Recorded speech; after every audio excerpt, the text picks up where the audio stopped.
Good morning, good afternoon, good evening, wherever you are watching in the world. My name is Sean Driver. This is the Red Horde. We've got a game day, and what is going on with the lineup? Apparently, from Twitter, Mullin is ill, and so that's why he's on the bench. I don't know if this means Dalby is the sole man up, and we're going to end up with Lee and McLean in the back, or what's happening.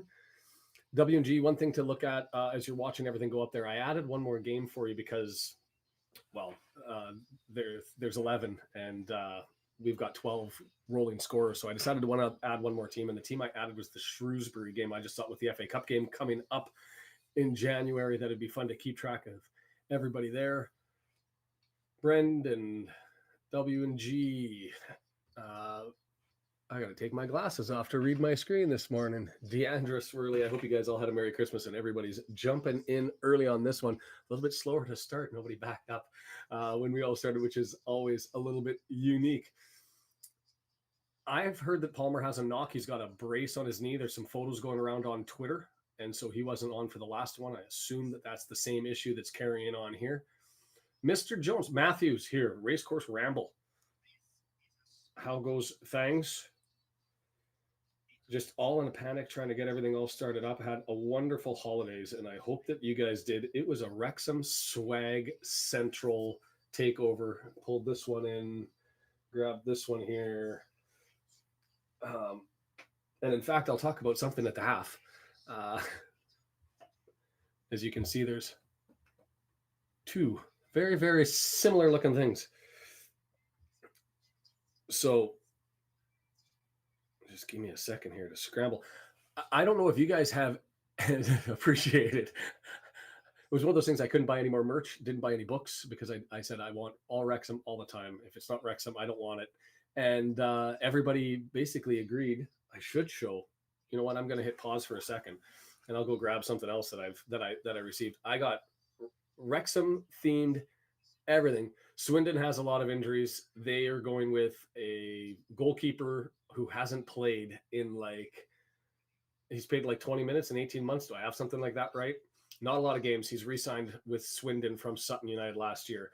So they've got a goalkeeper hole, which is troubling for a team that allows the most shots in the league. You then they've got a center back who's 18. They've moved Khan, which if you remember, there was a buzz about a potential transfer. It's just presumed to be a leak from the agent because I just don't see a role for him, and I don't see a ceiling high enough that says I would like to have that guy with us. So they've got holes in their back end, and the dynamic for Swindon is still the same. They're going to score.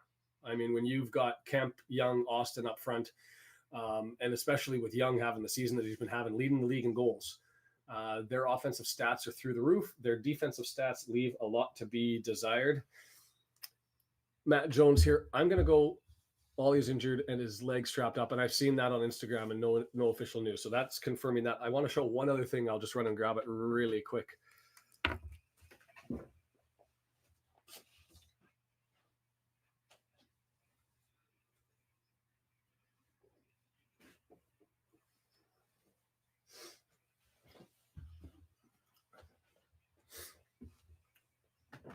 Have a look at this hoodie. That's full embroidered crest stuff on that. Just a one-off. Just a treat for me with the logo up on the front on a Carhartt.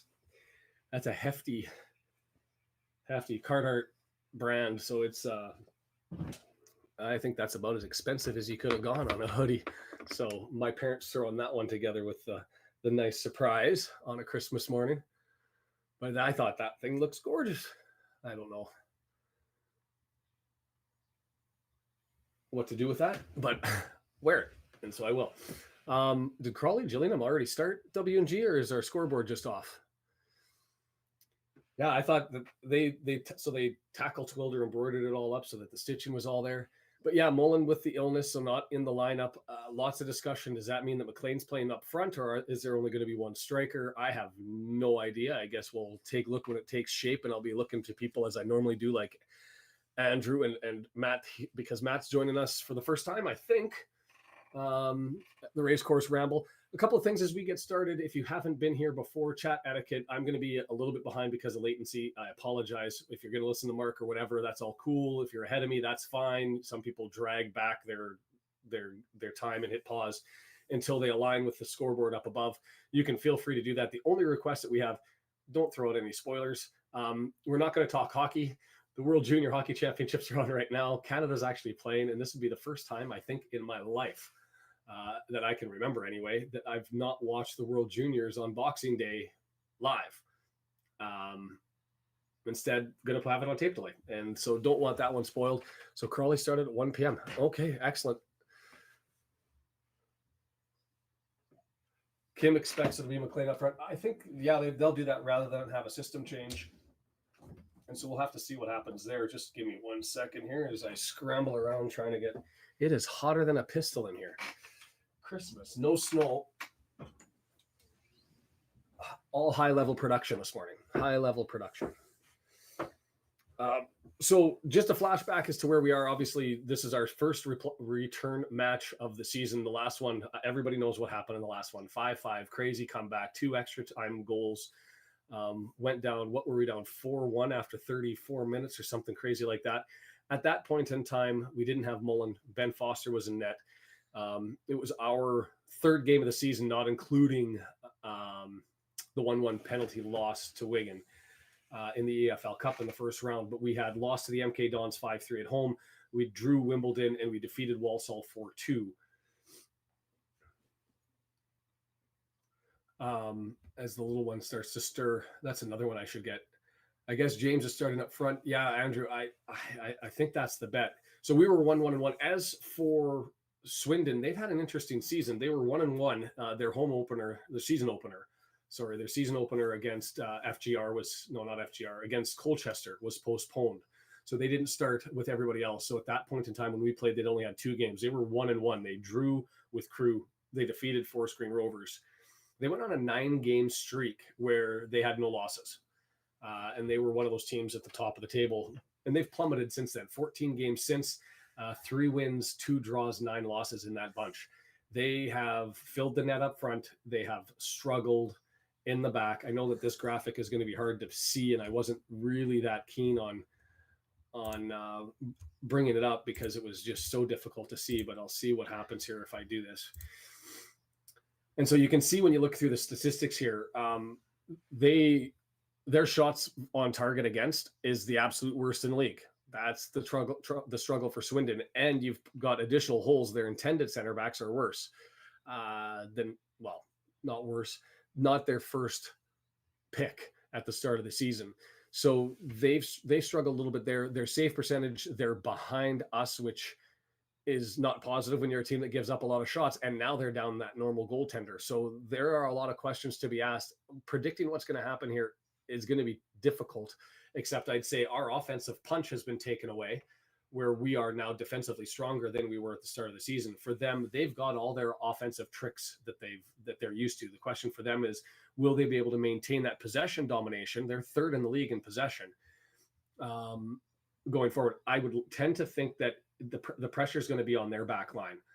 And that's on retaining possession, nicking possession, and giving it to their midfield and their forwards just to do their thing through the midfield. They're not going to attack you with crosses. They're not going to attack you with long balls as often as they're just going to have run at you. And that's what they do. They've got some pretty impressive passing, or they did anyway in the last match against us through the middle of the pitch. So that's my take on it for what it's worth. And yes, Kim, I think their backs are worse than Notts County, and that is saying something. I mean, Sutton United has the worst goals against in the league, but goals against, yes. But the thing with Sutton is they have no possession up front either. They just park the bus and ride, and sometimes it doesn't work so well. So we'll see what happens. One other, as we're waiting on the tones of Mr. Griffiths to roll through. Yeah, WG, and I did add that one up here. So we've got Crawley up against Gillingham. Crawley doing its thing to start off. One other thing that I wanted to bring up.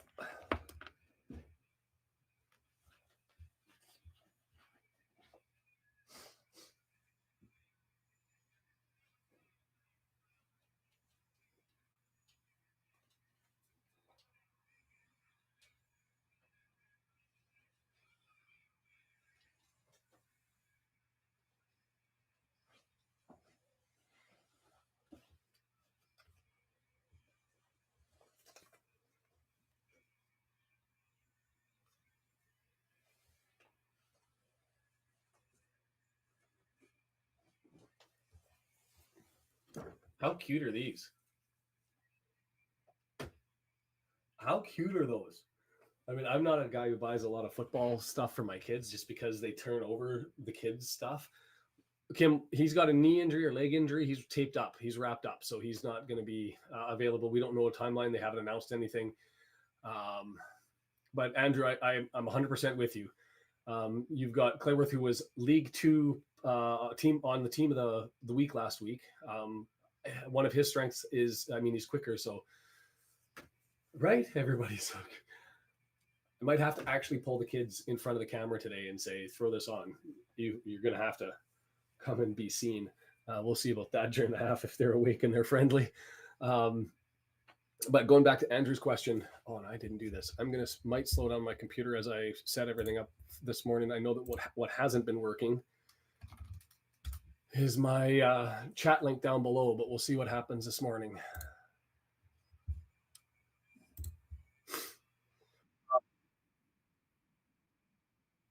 Since O'Connor joined the back line, one of our crucial weaknesses were answered, and that was enough. That he gave us that extra filter, that extra defense, that extra ability to slow things down. We're much better at getting run at in the back, and that's what Swindon. I mean, they knifed us in the last game all the way through, just absolutely ripped us apart. And so it'll be interesting to see what ends up happening.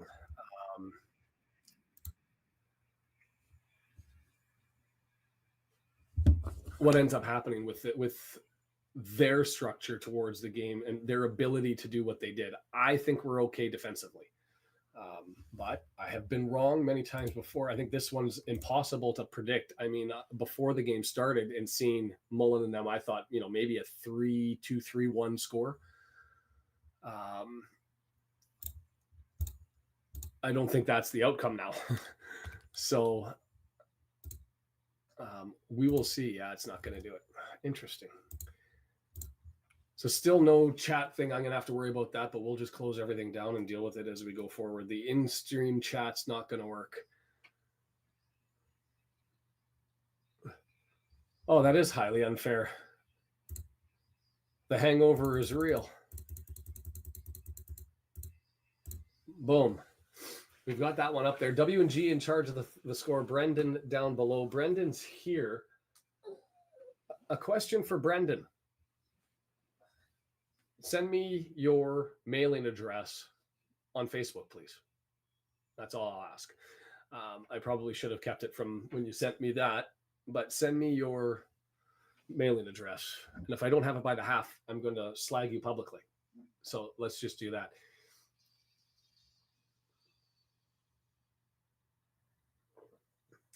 I fully expect Arthur's going to be tested. I fully expect the key to me in the back of the entire game is going to be Tozer in the middle and whether he's able to control things.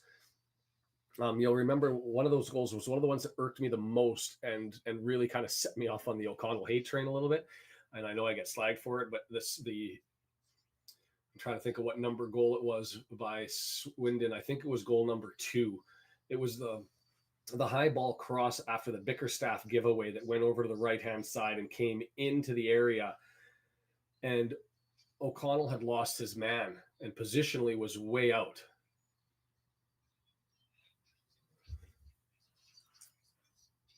Did Mansfield start early too? What's going on? I missed a whole bunch of early games I could have been taking in football this morning, although I would have just been listening. Well, that's frustrating that they've already got their 2 points. And so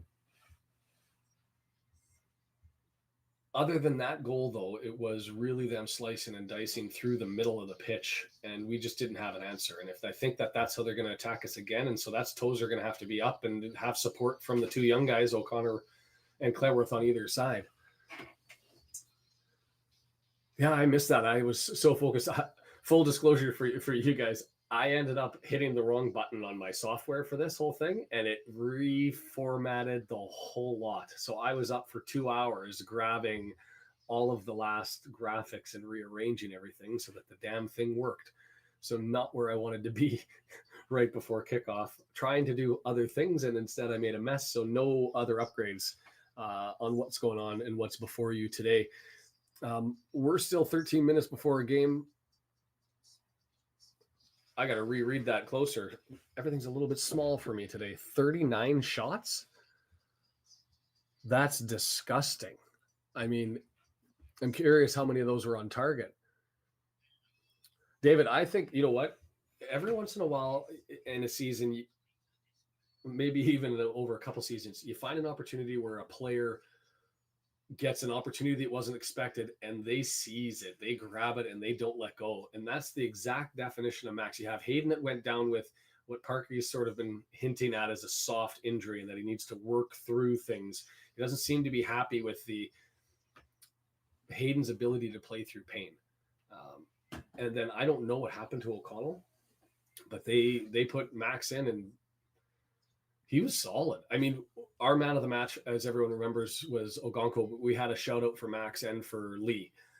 And so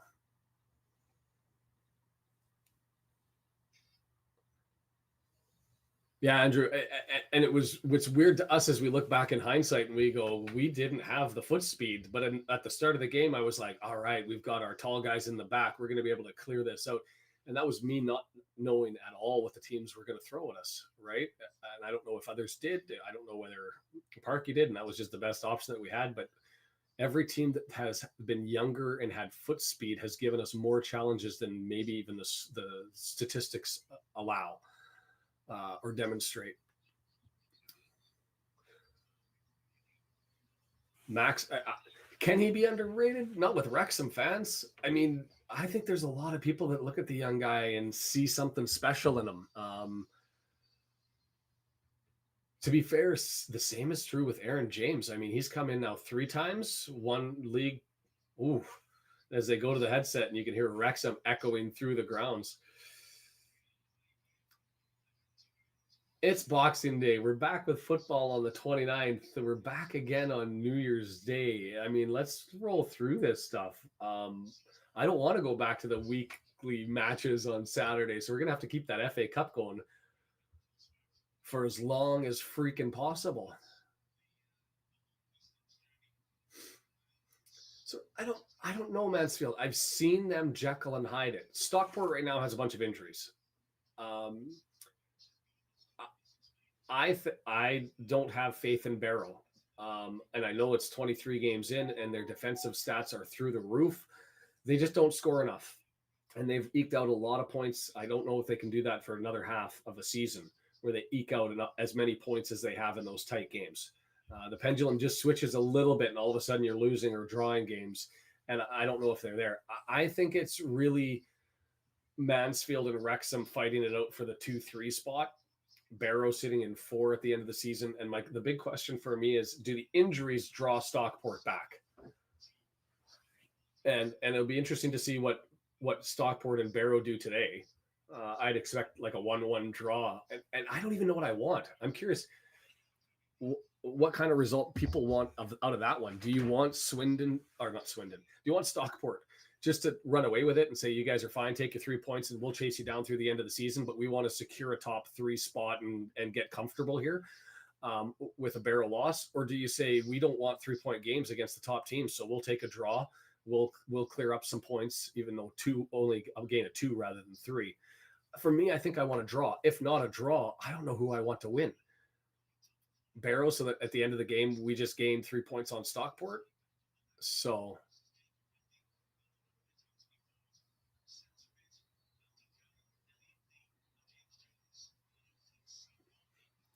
I don't know, David.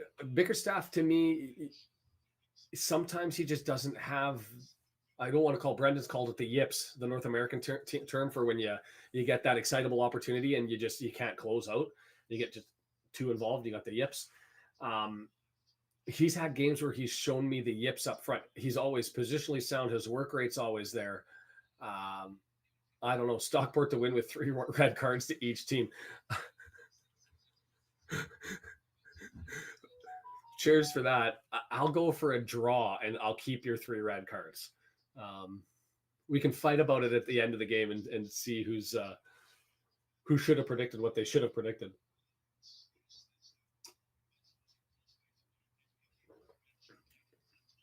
But I truly am hopeful that everybody had the Christmas that they like. That they were with family, friends, or for those of you who, because of circumstances, weren't around with family and friends, that you're able to find comfort in those that were and are around you. John, rumor is he's not feeling well, and so I don't know. He's still in the reserves, and so I would anticipate we might get him near the end. So still to be seen.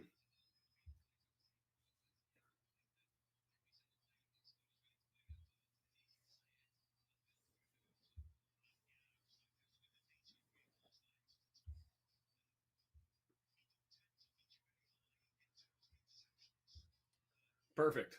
Brendan sent me his address, so now he can't get out of this. Through unintentional but beautiful circumstances, I was given duplicates of this. The joys of the merch shop for Wrexham having limited supply for what fits you is I got the same thing twice. And so I have this beautiful Macron Wrexham with the Betty Buzz logo in the back, zip up kit, training, I don't know what you call this. And so the first ever Red Horde giveaway is going to go to Brendan. And I thought, Jed's been helping out. W&G with the scoreboard helps out. There's John, Andrew, always here with their insight. Lots of people who I enjoy their company. But for Brendan, he stepped up and helped out when there were times when I couldn't make it, and he's kept the live going. He's joined us when my tech gremlins and he doesn't ask questions. He just shows up. And so I need to send this. So it's a large. I don't know if that's going to fit you. I'm hoping it fits somebody in the family. If it doesn't, you can do what you want. So I will drop that in the mail to you, sir, my friend. It is a well-earned small little token for all that you've done. So the very, very first ever Red Horde giveaway is to Brendan. So we'll get that in the mail. You're welcome, man. Thank you. So we're waiting on the players as I jump right into it. I don't do good with the niceties. It should be like a whole marketing thing. I should make this a TikTok video and like find some way to get the camera and follow it to you in Massachusetts and be like Wrexham, and throw it all out there. And I'm not that guy. So is it a warm up top? Yeah, we'll go with that. So, and that's the whole plan, by the way. I mean, I'm not looking to make these, the subscriptions to slow down. The hours are still up. The watch party's taking a little bit of hit. I haven't come out with a new video in a while, but I don't think that that's going to hurt us. Oh, Mullin looks so despondent. If you're looking at the screen right now, they've looked at him. He's sitting on the seat with his ankles wrapped up around his knees up to his chin. Can't show. My legs don't stretch that far. Holding on to his knees. He looks just sad. Not in the lineup. And they put the little girl in the remote control car in a way she's going to run the official game ball out.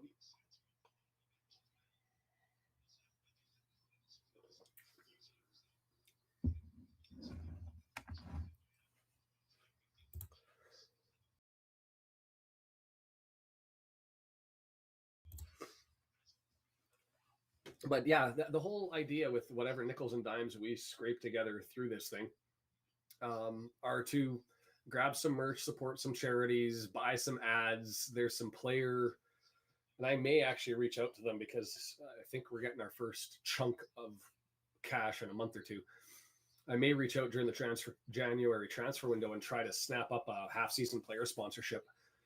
But that's the whole idea, is just having fun with this and throwing some money around at some point in time, flying some people over and doing our thing. And so that's the idea anyway. As the chat's gone quiet and everybody with bated breath holds out to see what is a full house, it looks like, in Swindon. I haven't checked their attendance as an update. Let's see how they've been doing. I mean, we're not used to half empty stadiums when we play anyways.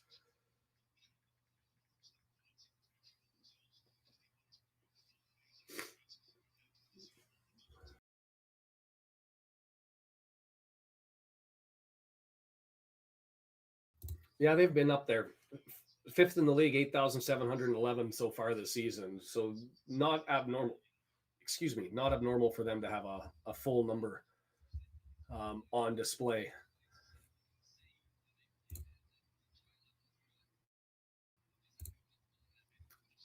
Dominic Grinberg, welcome.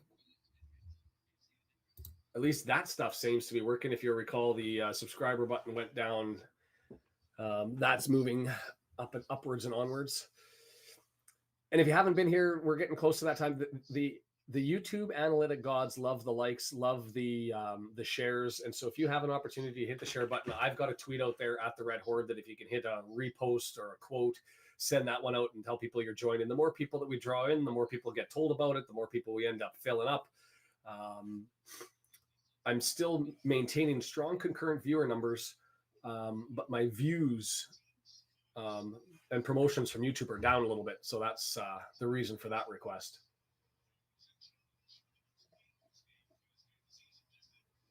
Good morning, Sharon. I don't have an answer for you on that one, Andrew.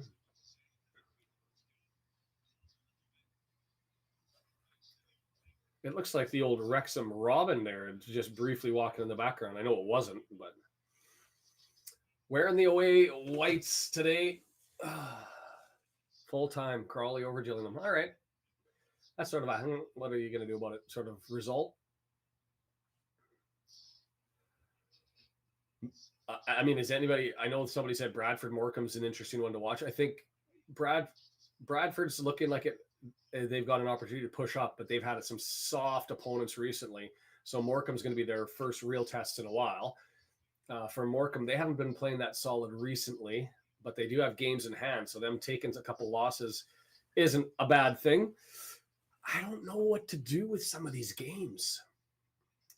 Like, I know I'm cheering for Donny, and that's easy. Notts County is just fascinating to me. Like, just went nuclear. And Notts County's own, his tweets, the guy's on a bender. An absolute bender. He, about 2 months ago, he posted Mind the Gap. And I was like, that's just too soon. It's too soon. I mean,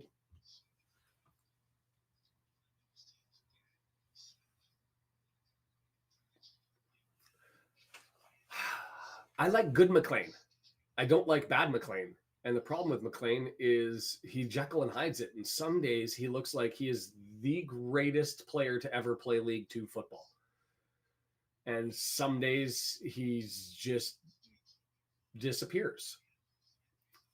And it's that unpredictability that bothers me more than, but I like him because when he's on, he's on.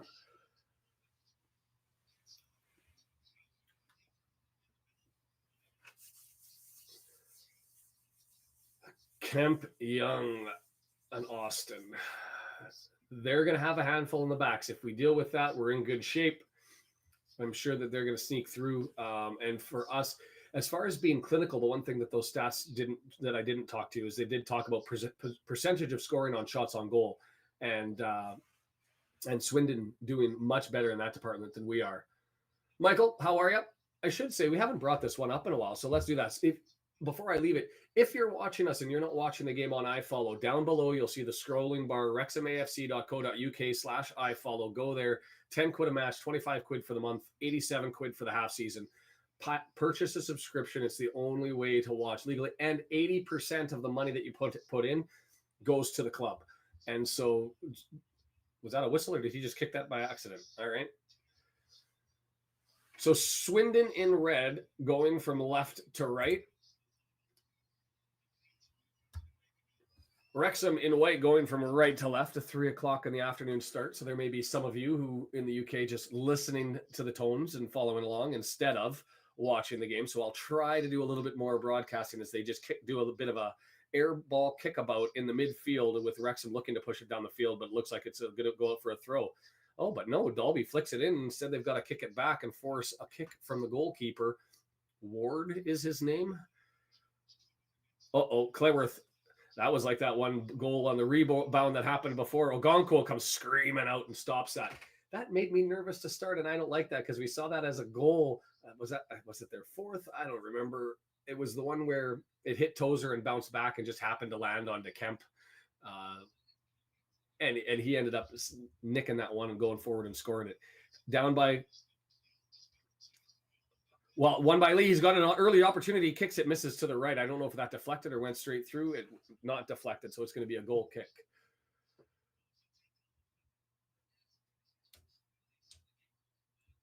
Weather guy.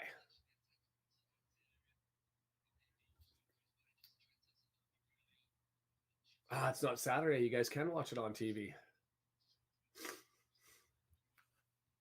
You are right. I just assumed it was a holiday, and that's on me.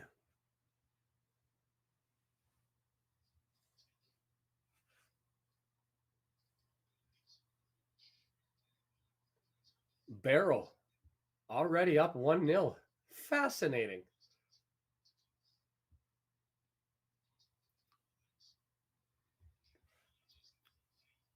Wrexham with the ball down through O'Connor on the left side. Looking to get shape. So it does. Mendy's looking at the left side, and it does look like McLean's scrolling up at the front, working with Dalby. And working more towards the left side of the pitch. Shade, nice little dangle down the left side, and this is what you're going to get from Swindon. Just pace, and ball at foot. And so that's where they ran. Somebody from Twitch, and I don't even know what that is. Loda? I'm going to go with Loda. Oh, welcome. We normally take part on YouTube. I obviously throw the things out to Twitch and to Facebook. I was getting actually tempted to go to YouTube exclusive. Swindon now with the throwback in. They set things up through their center backs, gain possession, and here they are looking to gain possession. Bad pass backwards, and they've got it back to the goalkeeper. Rescued. That was Kokolo there with the bad pass. And so the question is going to be on their right side with Minturn, I think. McEachran just gave it away. It's going to be our throw-in, and here comes Mendy looking to take it quickly. That was a really bad pass by McEachran. That was like with the heavy wind that was happening last weekend. That's what we would have anticipated. Get it over to the right side. And oh no, my stream has gone down. That's new and yet to happen. Let's have a panic moment here. I probably will be a little bit further behind now with the latency. I'll hit the refresh button when it goes out, but I'm back.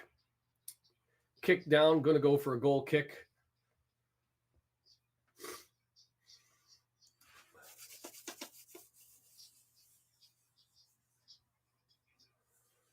Too cluttered at the top. I get that. The desire to chase him down. RKO wakes up and he's not happy. He must know something in advance. Again, no spoilers if you guys get the chance. Or was that a no because I've lost the stream? I am okay. I just had it. Give me the spinning circle of death. When it gets thrown out or a player goes down, I'll hit the refresh button and get caught up. We hope.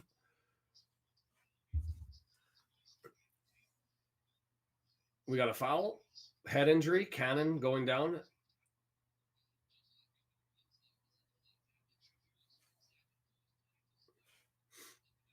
Ooh. On the way down, took a shot to the noggin. That was for the stream. You get me panicked. Every time somebody says, oh no, I'm like, I don't want it to be a bad thing.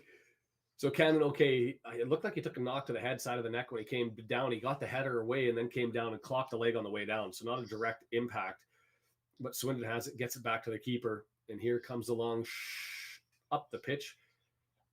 That's not Mahoney. Did I not upgrade the Swindon Town keeper? I thought it was Ward. Maybe not. Maybe didn't upgrade the graphic from what I had the day before. 2 minutes at home. Barrow already up 1-0. That'll, you know what? Make it a log jam. Chase everybody down, and we can just hope that at some point a team other than us falls down looking for a handball, not given, and so we've got possession as a result. And oh, nice little pass right down. Everybody cuddled up against the and corner coming in, going to go up for a corner. Yes, got it to the corner, and that was a beautiful play by McLean, trying to get it with the right foot, which we wouldn't expect from that side. And now he's going to take that over to the corner of the pitch, right side. So it'll be a left-footed in swinger. That was a great pass. I don't even remember who put that through, but it snuggled up against the touchline and didn't pass over the line. just kept itself in play all the way down. And here comes the corner, left-footed in swinger, low and easily cleared. Not really threatening. Mendy comes up from his traditional role as fill-in center back during the set piece. Header, and they've got it. What do they do with it? Minturn, the young guy.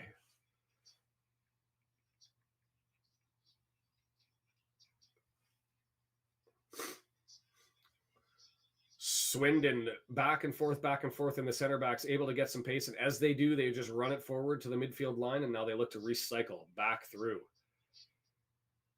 We're back in shape. Everybody's there. And I like this. When you get back in time against Swindon, it takes away their opportunity to carve you up with their passing.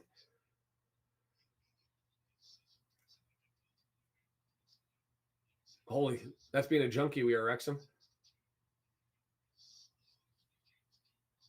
You'll have to keep us updated on the Stockport match and what those goals look like.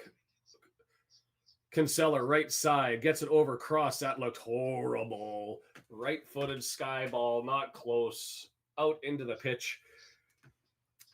And that was Hutton, just ugly-looking right foot. You can't see it on TV. iFollow is the only option. If you see the red bar streaming down below, you can get it from there, wrexhamafc.co.uk. It's a 10 quid payment. That's the only one I push. Matt, I'm honored that you're here. Every time I get YouTube content creators come in, Fear and Devotion's been here. You've been here.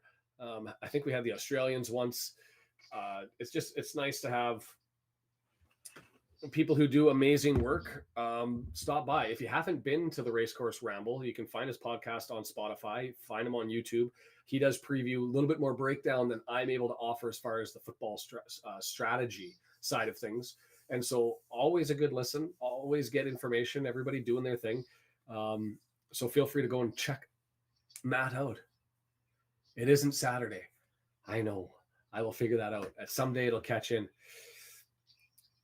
McLean couldn't do the turn as we've had some fair share of possession here, but it just goes back. I'm just trying to bring up the stats so I can update what's going on.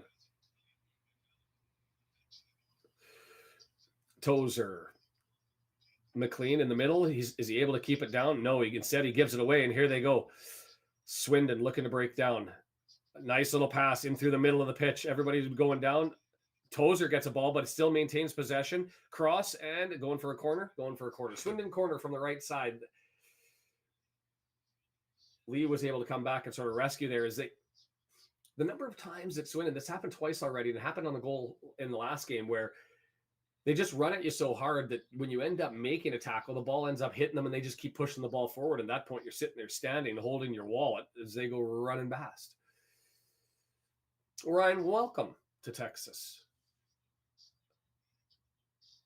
Ramble. Headed, and it's cleared away by Max. Oh, Dalby. Sorry, Dalby ended up getting that one. Cross in, takes a shot. They'll get a corner, this time coming from the opposite side. Hi.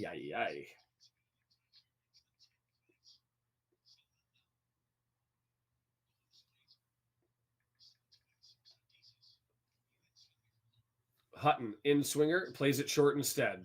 It's there. McLean goes out to cover him, and he pulls it back into the front of the box, and let's see what they do. Chip up, over top, headed down, and cleared away by Cannon. Did he get clipped? He got clipped. Free kick. Not a yellow there.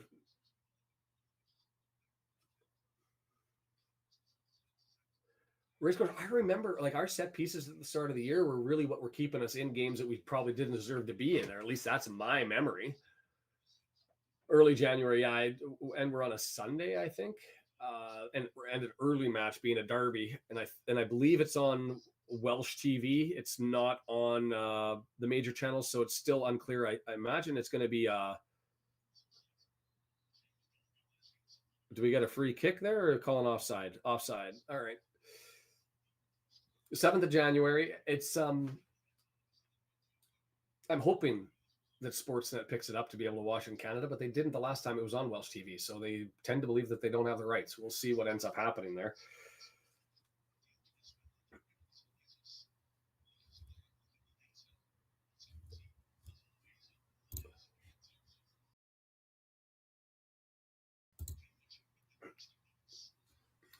Swindon, they are not afraid to come at you quickly, right?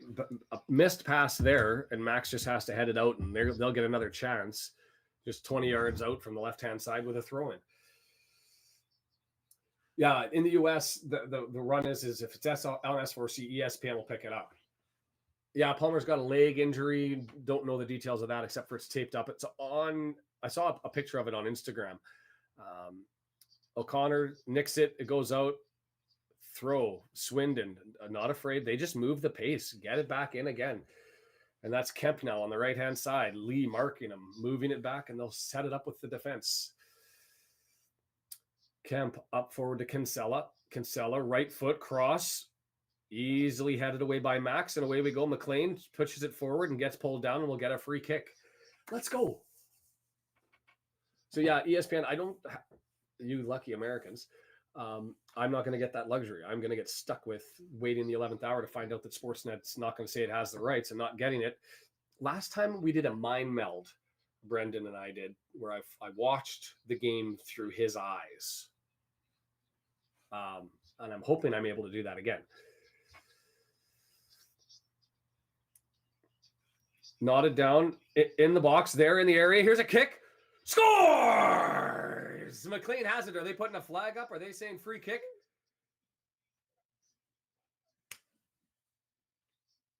I don't know what happened there.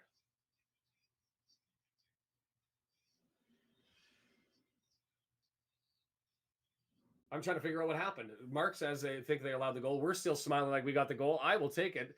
That was a lucky bounce, falls on his feet, a little bit of interplay, and we end up scoring. Right? And so McLean runs to them. I'm looking at the Swindon game when they ran to the Wrexham fans and celebrated, and this was minor. If that's the referee policing this one, nice little dance by McLean, taking the loose ball and nicking it over to the right and then just running over, and he ends up pointing. That wasn't a lucky bounce. Who was it that got that over? Was that Dalby with the crazy leg up in the air? Gets it over. McLean works hard, punches it past. The defender does poorly keeping him out. And McLean ends up saying, thank you. I'll add one to the list and jingle all the way. We're up 1-0. Our first lead against Swindon in, 103 and a half minutes, not including extra time. I would have loved a bigger call on that one, a bigger shout, but I was so confused as to what was going on after the play. I don't know if it was a yellow. I'm going to have to pick that up on FOTMob.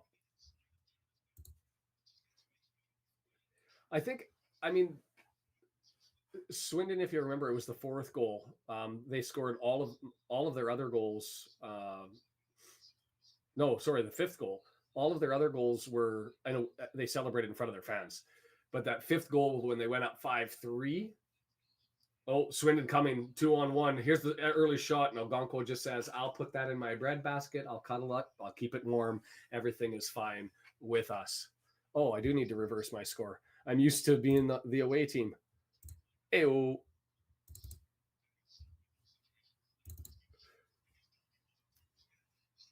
Ogonko again. Down to the left-hand side, kicked away, and we give the ball away there on the left one. And I think it was Kemp that scored the goal, and he ran right as fast as he could to the sidelines. I believe it was the Macron end, and gave it a little 1-2 to the crowd. Andrew, 2 minutes? Yeah, I'm going to have a long gap because I had that spinning circle. If somebody gets injury time, and now because I'm looking for it, we'll end up with 1 minute of injury time. We'll get it. So for everybody who's out there, be a little bit extra attentive that we're some time behind. No, that was my mistake. Sorry, my apologies. FGR goes up on Newport. Man, did you guys watch the 8-minute rambling from the Newport fan about our day out? Jesus, I should retweet that one. What a mess he was. I am taping Canada-Finland. Please don't talk about Canada-Finland. Doesn't exist in my universe until after this one's done. But love you, John. Yeah, no, I'm watching that one, and I'll probably watch the U.S. game afterwards. The only other game worth watching today, Czech versus the Slovaks. World Junior Hockey Championships start today. Much better, Michael. I'm sorry to put everybody in a panic.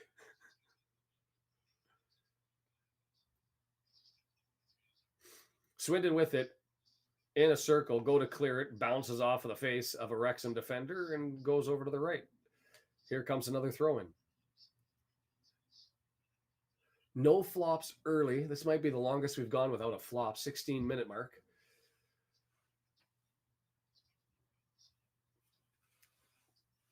Morecambe up 1-0 on Bradford. Man, Bradford losing, that would drive their fans nuts because they think that 4-game run that they're on right now is the start of something special. I looked at the 4 teams they played and went, not really the most impressive 4 to be up against. Cannon on a full sprint, pulling a little Swindon, gets it over to McLean on the left-hand side. It gets cleared out. Going to be a Tozer bomb if Mendy doesn't take it quickly here. Hutton able to clear that one out.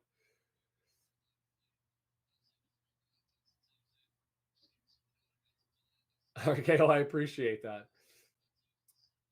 Andrew, where was that? Sean. Now I don't even know what I said. Oh, the Newport Twitter fan. Yeah, I'm gonna have to get that one out. So it was a fascinating video. Everything that he was saying we were guilty of, he was essentially doing. Lee gets it on the throw and pushed too far. Lee able to save it, but a little bit too heavy from O'Connor.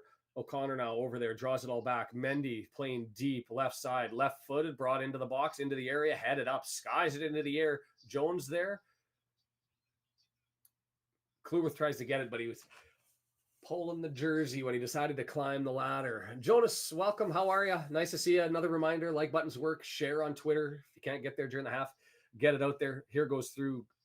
O'Connor gets it out. Hutton, I don't remember saying his name in the first game at all. But he's been not bad in the center back. Problem is he's on the right side. Oh, he's not a center back. He's in the midfield. My apologies.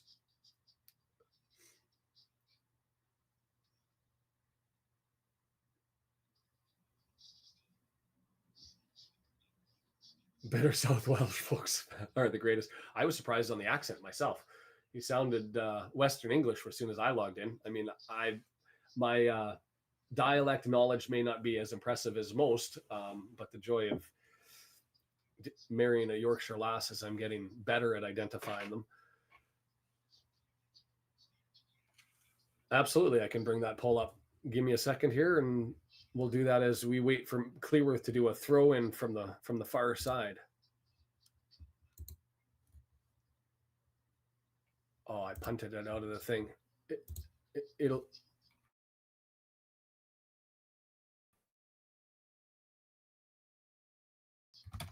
It'll take me a moment.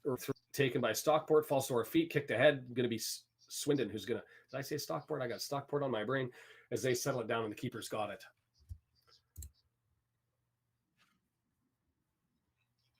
And it's Ward. I didn't update the goalkeeper. I just anticipated it was being Mahoney and got a big surprise that it wasn't.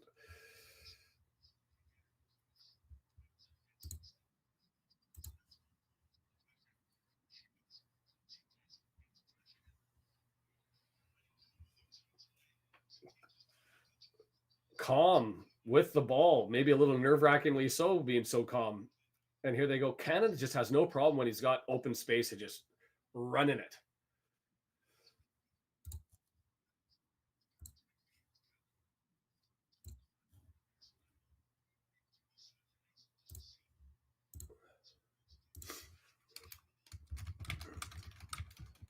With the ball on the right side. Max searching. Moves it up the pitch. It's going to end up coming back. Dangerous ball. Asking questions of Tozer, but he's able to get it up there, and Cannon flicks it up through the air, knocked down by Ford, goes away to Jones. Long ball down the side, but it's going to go too far. Con there. Con. And wow, that was impressive by Con in the corner flag, and he ends up drawing it in. The color commentator for Wrexham says they were lucky, but you got to give him he was asked the question and he had the answer, and so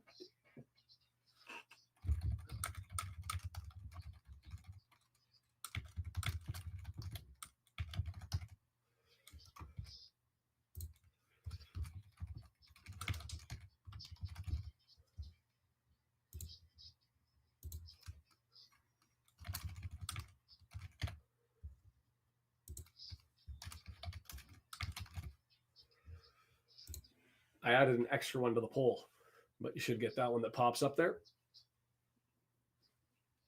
Stephen Forrest, welcome to the party. No, I agree with you that they haven't done much, and I haven't looked at the shots for an update recently. They do have the single shot.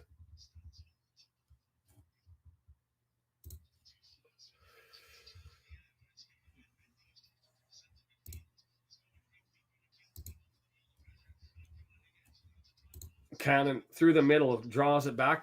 Has to stop. Lee has to stop to take it.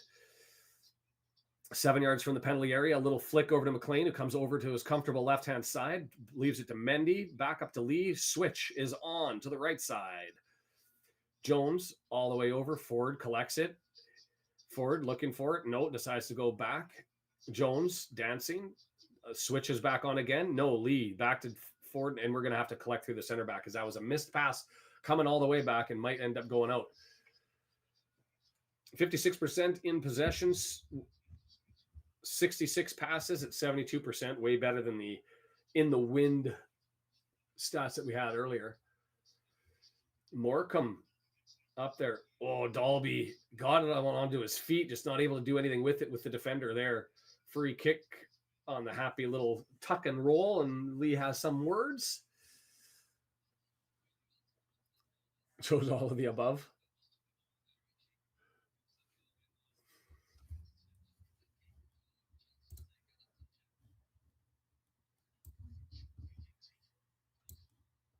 Interesting.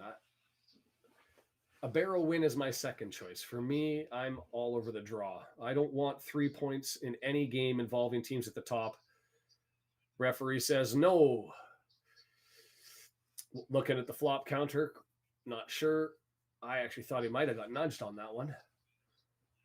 Ooh, interesting. Barrow, a team that never scores but doesn't allow any, up 2-0 on a Stockport team that's injured. They have been taking a beating.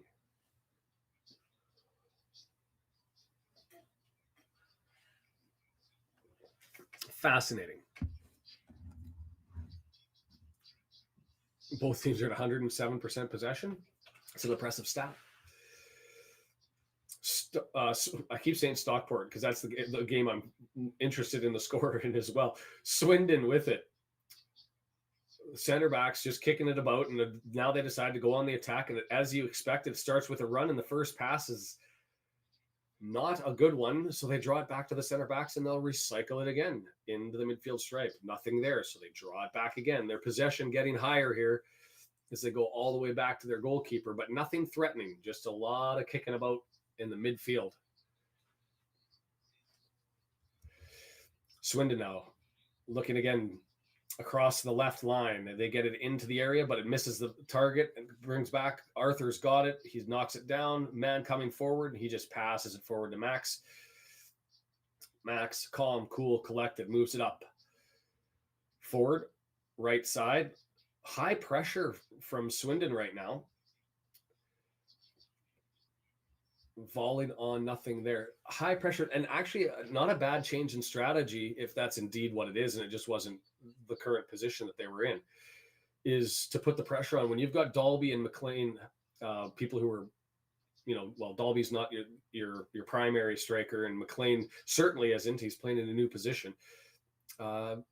Make them ask the questions in the long balls up front and put the high line out. I'm with you, John. I like to take care of everything early, though. I'm a bit of a whip like that. I've had enough heart issues watching these guys. Finding some solace and comfort in the table is preferred. Swindon again through the center backs, doing non-Swindon things as they look to build up through their center backs, and now they think they have something. Through the right side, long ball into the corner. Tozer's with him. He did roll away from him fairly easily there, but now that's Hutton. Mendy punts it out. Gives him a little stare down. I like that at the end after he kicks it out. And here comes the throw in. Hutton against Mendy again. Cross in, danger. Tozer. Smart little play, able to get up while stepping back, get enough to get up over top and head it into the air for Arthur to be able to get that. If he didn't, had a player behind him, and that's the importance of being on the inside shoulder of your guy. A dive, a yellow card for simulation. No yellow card, it looks like. The ref happy to send out those warnings because I'm going back to look at the McLean. I don't see a yellow card there. So just warnings so far in there. Not a yellow for simulation. Kim, I like it when other teams. I feel the same, but I don't want to put it into the universe because then that ends up getting bad karma, right? I don't know.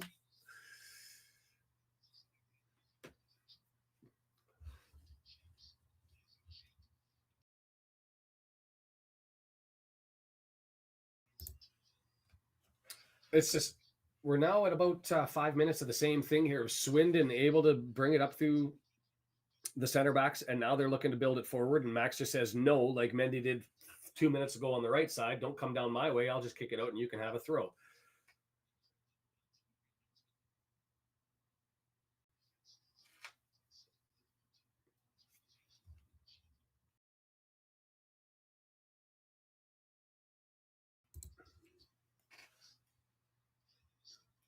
Swindon drawing it back to their center backs. Now looking to move forward through the right side. Hutton versus Mendy. I feel like this is going to be a very common. Lee is out there with support. Mendy says, I don't need it. He's with him. Lee says, I'll go help out. And it goes out, and it's going to be a Swindon throw from the right. Hutton taking it quickly. Defend it, you guys. Thank you. Took a little bit of time there to get into it before they saved their hide and jumped in. 125, 126 watching. Thanks, everybody that's here. Mendy with it clears it up through the air, but not very deep. But we're able to knock it down. Headed away, long ball. Racing it. We're racing our clearances now. That should be the chant. What song do we put that to? We just need to score more than our opposition. I don't know. That was a horrible attempt. I'm fired.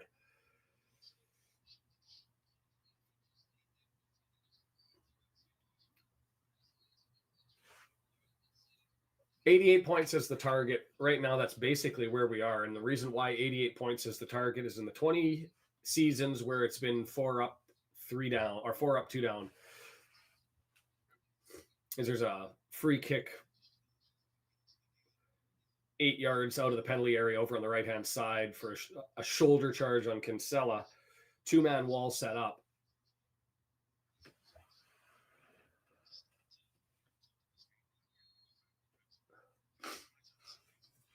Left footer in swinger. Nice, dangerous ball, but misses everybody and goes for a goal kick. You see one of those ones that just as it's approaching the box and it just seems to stop and hang in the air, and all the players look like they're not going to be able to get to it.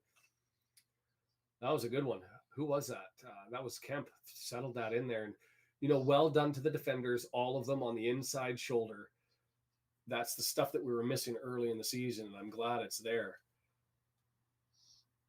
So just a reminder, I'm going to hit the reset button. I'm 2 minutes back as soon as we get an injury, as I said. But in the interim, if you guys can hit the like button, share on Twitter, do all that to get the as we're up to 122 watching. As soon as I mention the number, everybody runs away. But Lee with it now through the center. Mendy in the center of the pitch. He's trying to dance to that. How did that get knocked down? Was that not a handball? How could that be anything but a handball? Somebody show me that again. How could that be anything but a handball? It didn't hit. Oh, obvious. Obvious. Close distance, and so they decide not to give it. I mean, the only problem, like, that's out there. Anyway, right here comes the quarter into the box. It's right there. Oh, McLean was there, and he kind of didn't know what to do with it. It ended up short in his feet, couldn't get a full stride in, and so he kind of does the chip. Not enough pace on it, and it goes off to the left. So that was Jones with the cross into the area, tries to get the left footer, deflects out. Not a lot of pace on that one.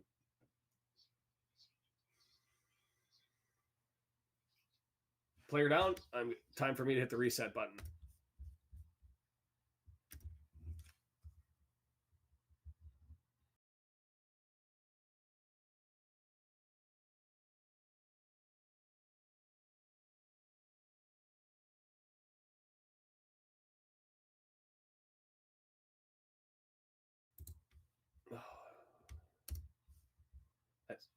that Swindon. I think I ended up at the same place I was when I left. 31:07 as I'm looking at McEachran walking out, hobbling as he goes to the sideline. Yeah. Sub coming out, or sub coming in for McEachran.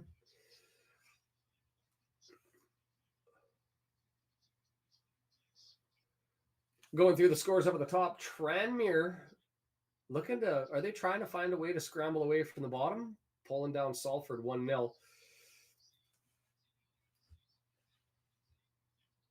Abel, nice to have you here. Thanks for the subscribe.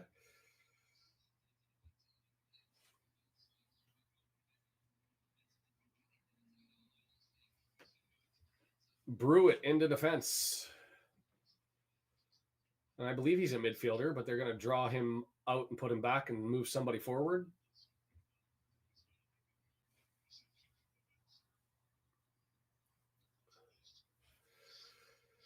That's a man whose name fits his appearance. Brewitt. He just looks like.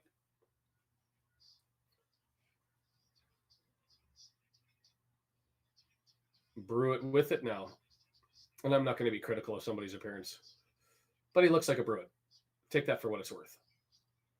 Long ball for Wrexham on the nick. Left it. Dalby doesn't do anything but block the man out. And McLean, I don't know what that was. McLean got overexcited, had some extra space, and he decided, I don't know what he was thinking. He was in between thoughts, and instead he just pumps it through the air, and that missed the goal post. It wouldn't have been a conversion, but that was deep. McLean's looked solid from all over the place. It's just his he doesn't have that touch other than that goal.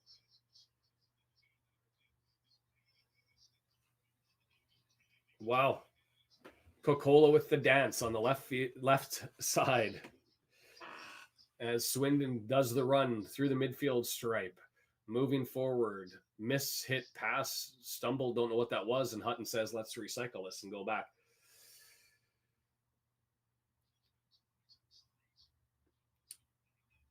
Yeah, Ramble, I think that was the only reason.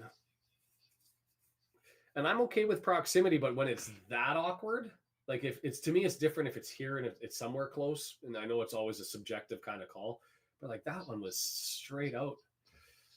Oh, miss hit by O'Connor, puts it right onto their feet. Uh-oh, don't like this. Hutton, we got let off there as they go over to the right side, and Hutton's going to try to get a cross in. I'm surprised at this move, as that's not what you would have expected. And Mendy, well defended, blocks it. Lee's able to clear it forward, but doesn't connect with Dalby. And now McLean chasing it down as Brewitt tries to get it over to Ward. Mendy, credit for him on the Hutton push. I'm surprised that Swindon pushed it out to the right-hand side on that one. They're usually good at carving through the middle, especially on a giveaway, takeaway ball. But they like this Hutton versus Mendy lineup, and I think Mendy's held up well.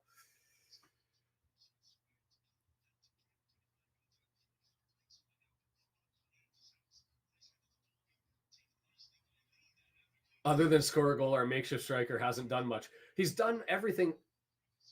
Like his runs have been impressive, and from right and left, and he's actually played one brilliantly with his right foot. But yes, brilliant take. That not a lot of finish, because that there's been a couple that have been not desired. The little pity pat left footer that didn't have any weight on it, and then that sky ball that I just don't know exactly what that was.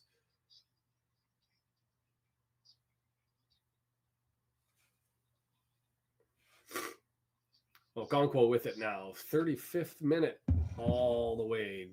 Long ball. Cannon trying to get it. Cleared away.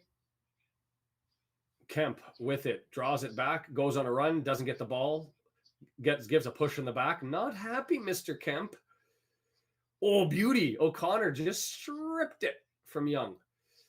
And now we've got it. Midfield. Lee with it. Trying to settle it down. Plays it back. Scrolls through. And here comes O'Connor.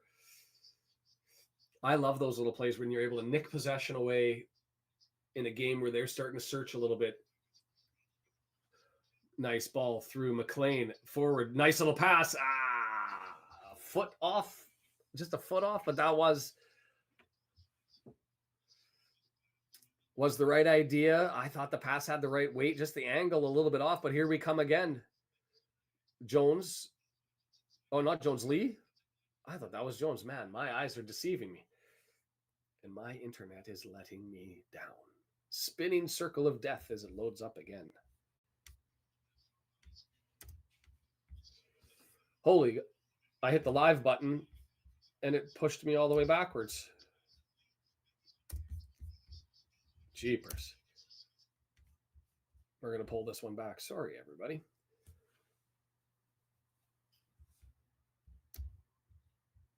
I like how you hit the live button to try and get caught up, and instead it punches you 40 seconds in reverse. I would have been a full 3 minutes through as we're looking at the 37th minute.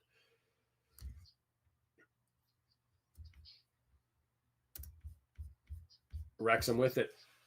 Working through Lee, left-hand side. Mendy on his left, decides no, he's going to bring it back and do a switch on the side. Oh, just dances. Oh, falls to Cannon. Surprise, and just misses to the left side only by like a foot or two. That was more dangerous than you thought coming off of his foot, or at least I thought coming off of his foot. Lee nice with the switch, and he knocks it down, maintains it, retains it, and nobody stepped out to challenge him. So he said, okay, I'll just have a crack. Walsall over Crew. Man, the scoreboard's got the table just looking more and more interesting as we go through here.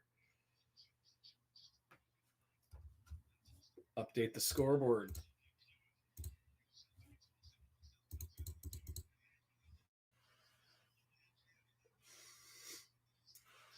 Swindon with the throw in. Max trying to get up there and nick one. Good pressure, solid through.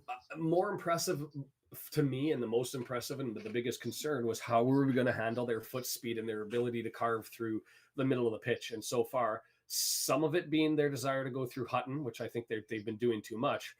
But also O'Connor, Tozer, Cleworth with the answer. Ooh, Lee had a man streaking on the right side. Oh, good little ball through to Mendy into the box. Beautiful. Left footer draws it back. Offside? Really? My first instinct was that wasn't.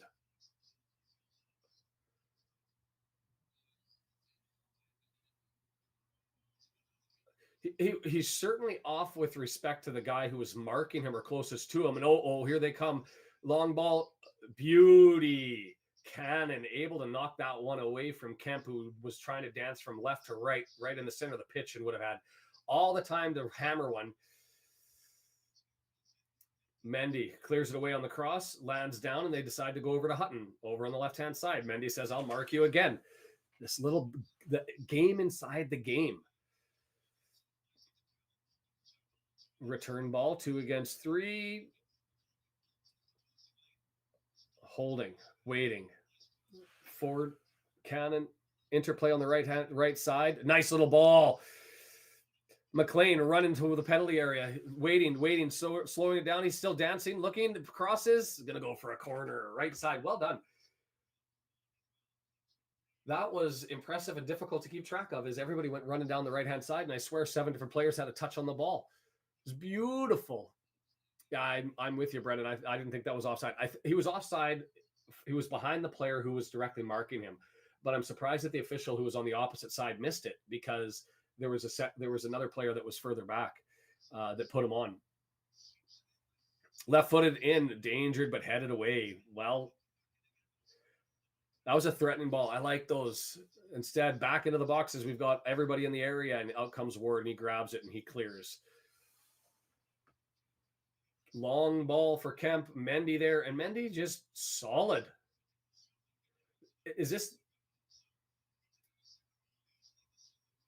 Swindon miffed, if you could hear in the background? If you couldn't because you're not listening. Long ball to Kemp, but nobody for Swindon headed up after the long play by Kemp, and so the Swindon fans a little peeved at the hustle. And here we go, knockdown and control, back play to Ogonko. Yeah, Andrew, I don't know. I don't want to say there's just too much talent up front that, to me, unless we get 3, I'm still going to ask the question.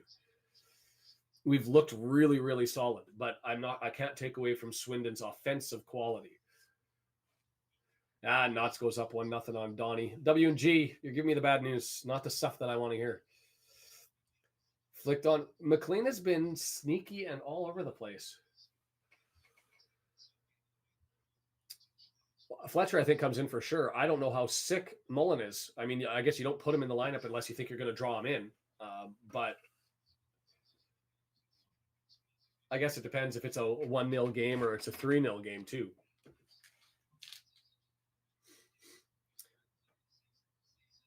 Just playing pass between Ward, the keeper, and Minturn. Now Ward's holding it.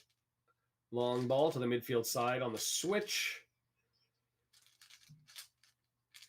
Is it Coloco or Cocolo? Did I misspell it?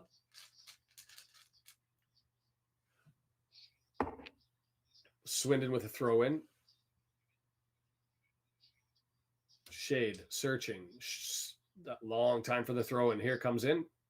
Into the corner and knocked away. Tozer clears it. And are we able to get possession? Headed down further, but nobody back there. So it's just going to roll over to the keeper, who's going to collect it and move forward.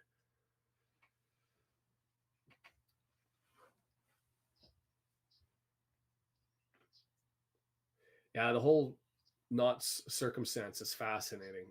I have a soft spot for Doncaster. It's the only team in League Two that I have a quiet little measure of support. Also the only team in League Two who I've been in their stadium.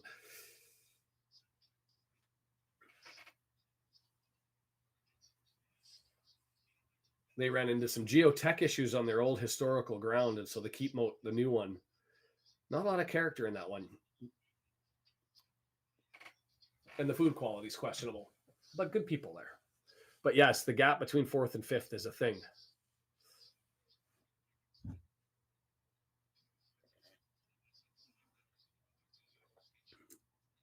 Injury time, other than McEachran going down, I don't see anything else. So I'm going to call 3 minutes when we get there.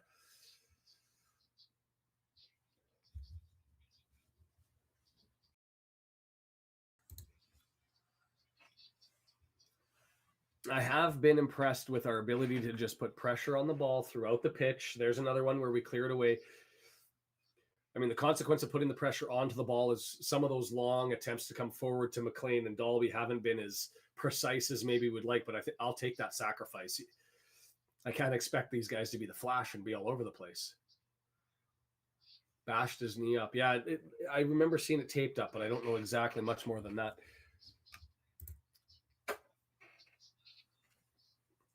Swindon searching, moving closer, but they decide to draw it back.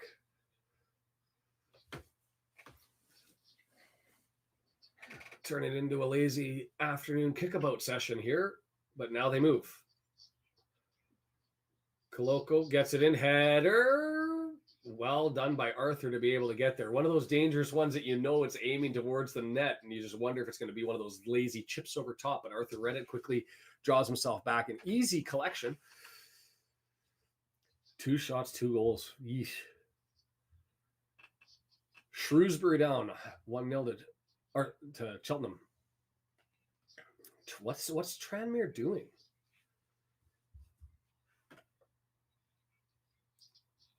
They've had a little bit of run not that recently, haven't they?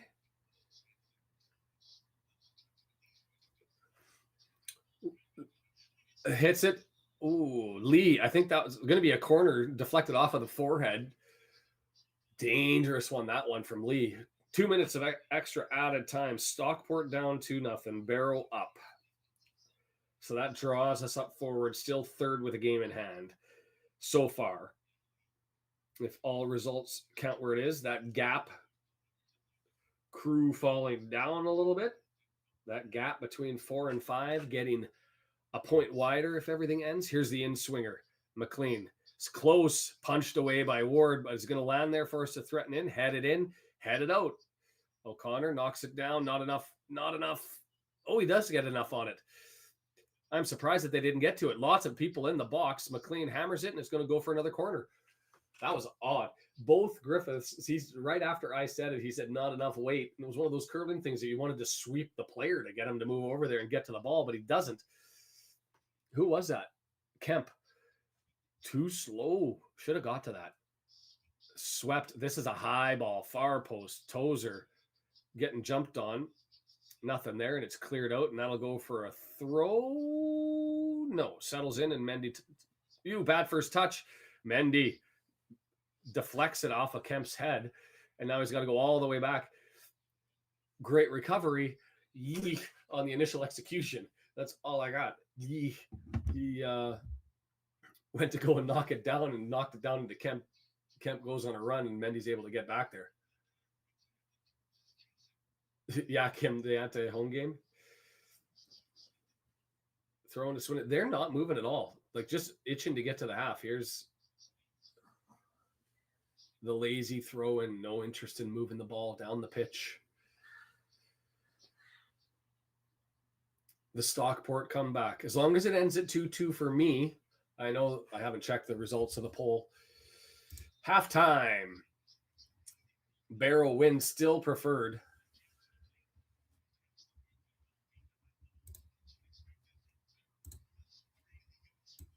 Oh. Making a mess of things here. I don't know what your take is on the first half, but for me, not a lot of threat from Swindon. A couple of mishits. I think that you'd like to be ahead with the number of shots that you'd have by one or two. I mean, we are ahead, but by two. But we're not there. But I don't know if we've had enough last 20 feet efficiency to get us there. We've looked absolutely outstanding everywhere else. And so still got work to do. Good morning, little man. Okay, see you later. Little guys are waking up. Families in the front room. It's Christmas. It's Boxing Day. McLean, that was a nice little play and a misplay by the defender. Playing the ball, not the man, misses the ball, and it ends up rolling. McLean runs over and gives one of these.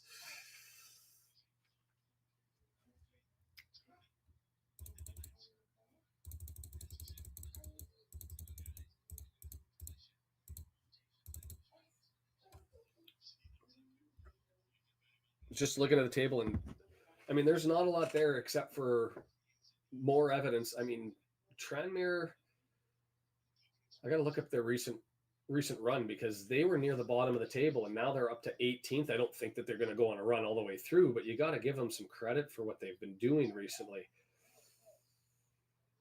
2-1 win over Swindon. They lost to Walsall. They beat Newport County. They drew with Mansfield Town. They beat Gillingham. They drew against Sutton. They beat Forest Green. So since their loss October 28 against Stockport, they have only got the one loss to speak of, and that appears to be a bit of a letdown to Walsall. But that's a lot of points to collect on a run. And there was a point where they were sitting at, correct me if I'm wrong, 22nd. So they've been doing their thing. I'm going to take just a momentary lapse, and I will be right back. I'm not going to hit anything but the mute button, and we'll be right back.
A little longer than I thought. Going around the second half, the second half, the first half scores. Stockport being down by one now, coming back with an extra one late. That game's going to be fascinating to go through. I'm going to hit the stop on the poll just to see exactly what everybody said. It looks to me that a Barrow win is the preferred option for everybody. Still got targets on. I find that fascinating as a social experiment just to see where Wrexham fans are at. But putting 43% on a chance for the championship, really, is I think what that speaks to.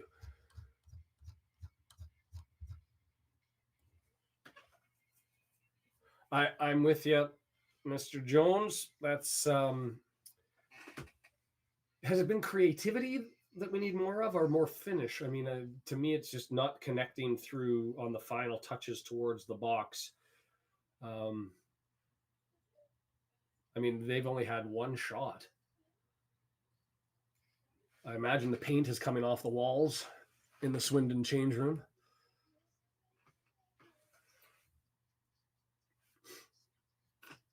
Yes, I get that. It's just, you know,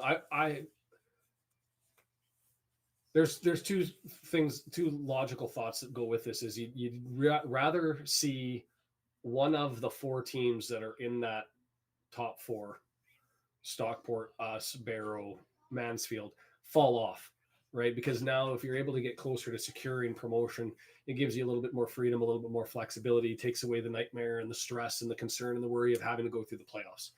And, you know, if you always want to be first, but getting a promotion, we would have taken that. So I can see why people would say, you know what, I'd rather have Barrow lose and maybe they're the team that fall off.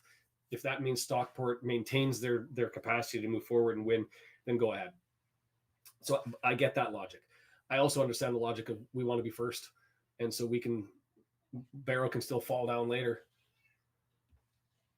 Run up the score. I just want to get a comfortable win. Let's get to their first, Stephen, before we start running up the score.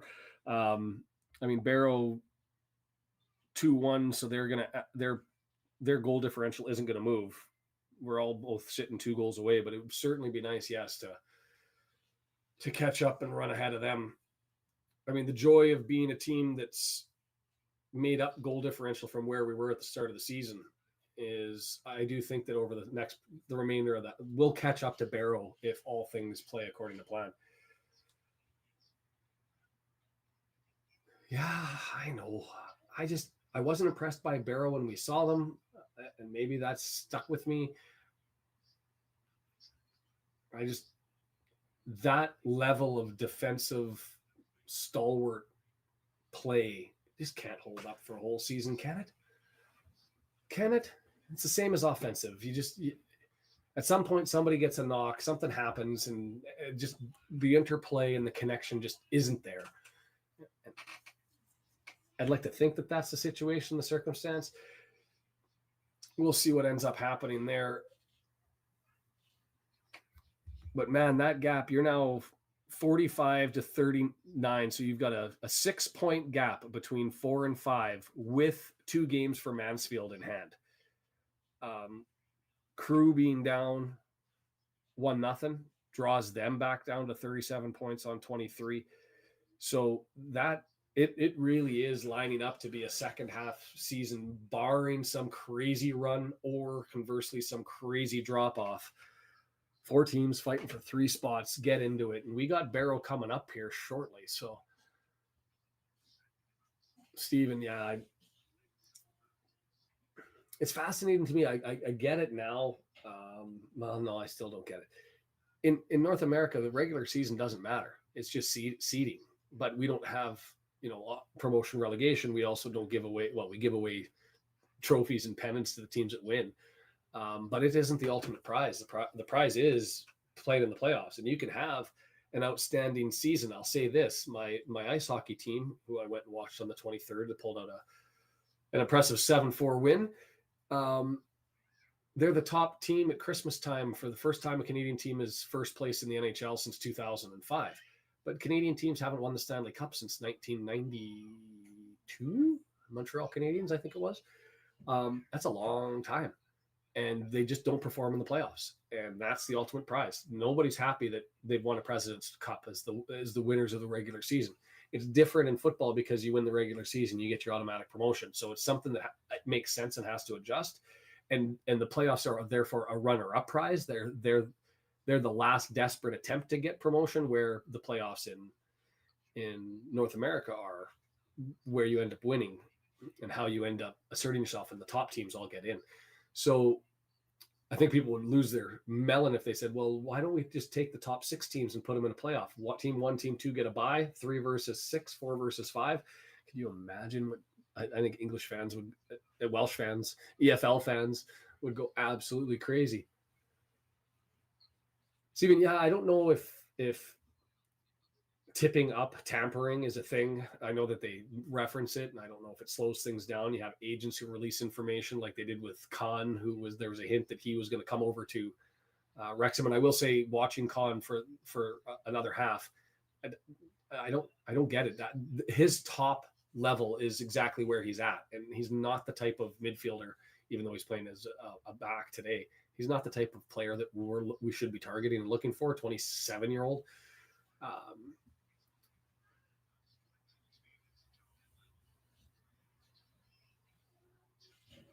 Patrick Kahn, yeah. Other than being able to come up with some amazing Star Trek themed chants, is there any benefit to signing the man? I don't see any.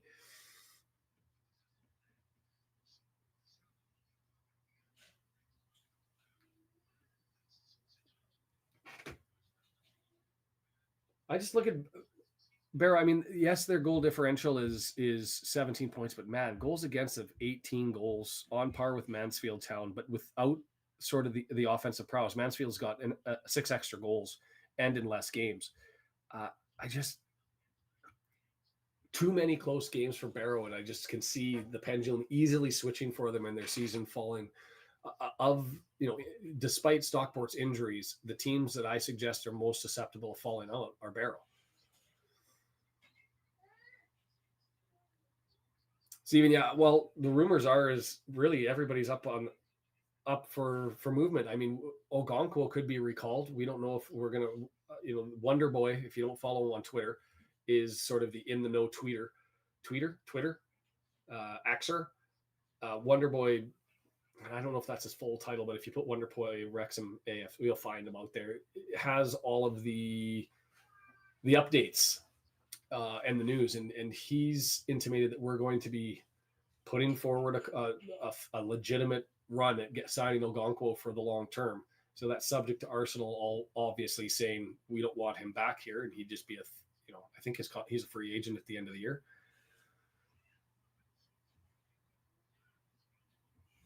So yeah, it'll be interesting to see what happens if he gets recalled or they decide to do something with him in the January transfer window. I mean, that would mean we've got to do something in goal, and that becomes a priority. We've got somebody in the backs that all positions they've intimated that they may add a body. So I mean, it's really all up for grabs.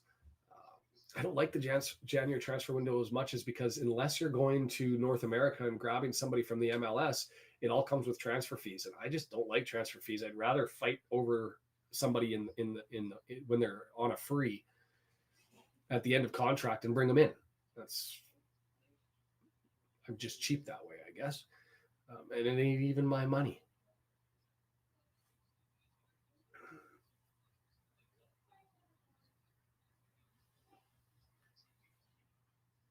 Least surprising news ever. Yeah. I mean, is McGill out there? That's the only thing that I can think of is if Brighton doesn't take him as a third and he's looking to be loaned out because he's not getting his shot, then maybe he comes in as a loan player for the last half, then basically filling the same role. I think it'd be tough for him to find everything. Has Hayden never not been hurt? That's the comment so far of the match. Hayden never not been hurt. I remember a time. As the players are coming out, Wrexham setting the ball on the spot. Wrexham going from left to right. The stadium half full.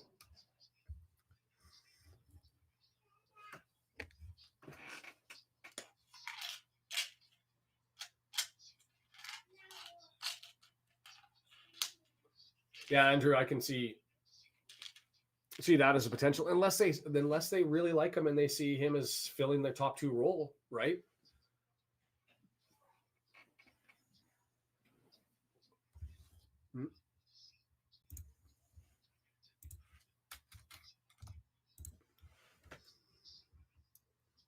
As we get started, McLean lines up. Wrexham going from right to left on your computer screen, television screen, because you guys are able to watch along. Swindon from left to right. That is old. Double figures and goals. It has been interesting to try to read between the lines in the Parky commentary to find out.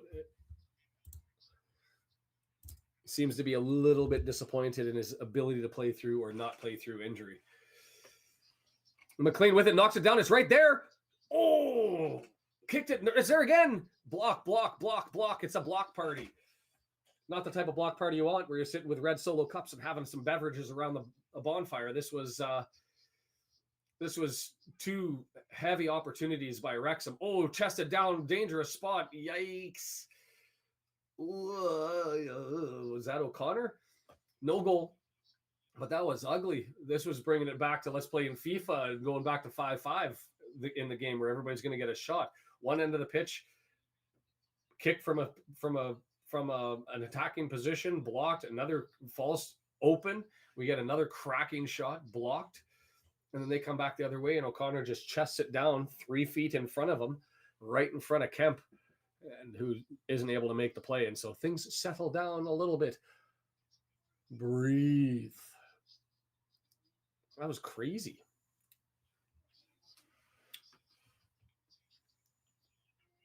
Oh, pulls his foot. Cheeky play if he would have got away with it. So here's the 2 shots. First one falls to McLean off of his right-hand side. Jones comes up with a kick, and it ends up hitting a defender. And then Cannon comes forward, and it gets blocked as well. Yeesh.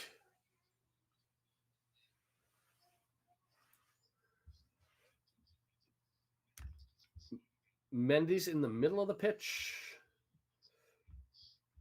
What are you doing out there, young man? Dalby, left side. McLean over on the left. Nice little back play over to Lee. Pulls it forward. Cannon looking. Gets it over to Forward right side. Let's go. Do a thing. Looking for support. It's up. Jones. Clayworth always up. Cross into the box. It's right there. Oh, God. Lee. He had all the time in the world, and he decided to head it. Didn't get anything on it. And so he didn't ask much of the goalkeeper, and they're able to get it. That was one of those ones where he's got so much space that you're just, the anticipation is there that it's going to go in.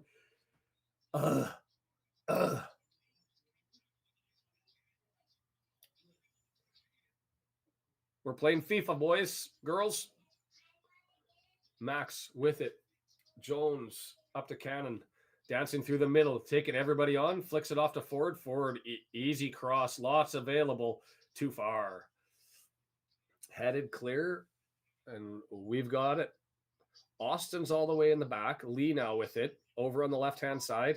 Draws it forward, gets it, runs away from the plays on. Are we going to get a kick here? A corner? I thought that went out of play. Yikes. 10 out of 10 would watch the frustration faces. Get Jed to start a counter where you have whatever face you want and just send him the video link. I'm sure he'll love to put that compilation together. I won't hate on you. Tozer bombed in. Easily headed away, though. McLean, and they're going to give a free kick. Went down softly.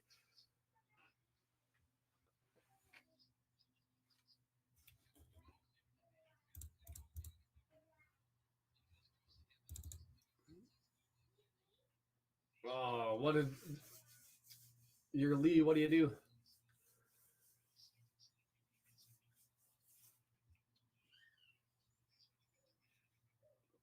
I don't know if I'd ever want to watch that video. I'm down for a laugh. Whatever. Con plays it over to the right-hand side. There's the only benefit. You could have like audio stuff all over the place. It'd be a lot of play, a lot of fun to play with. Rolls out for, what did they call that, a goal kick? I thought it deflected, but so did Mark.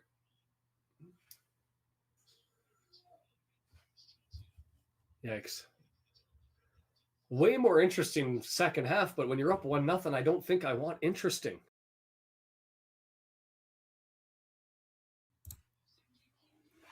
As long as we're measured and controlled in the back, I'm okay with freaking out and madness up front. Ask the questions.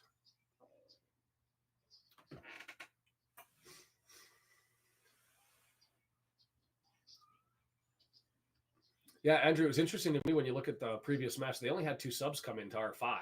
And so and they've already had to make one sub because McEachran went out injured for Brewitt to come in. I don't expect that they're going to be diving through the bench. Jones, an interesting header over his head and flicking to the left down the pitch. Nobody there.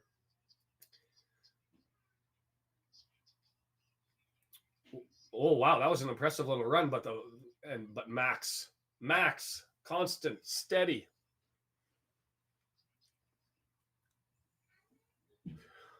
Walsall seems to have that game every once in a while. I'd have to look it up, but just my recollection. Walsall every once in a while pulls one out and performs out of their minds, and then they fall back into their shell.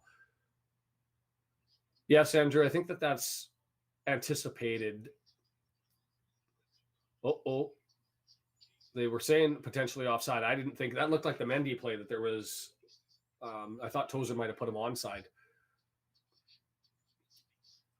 W&G with the summary. There it is. If we can go 3-0, assuming Barrow doesn't score another one, or that Stockport draw it up.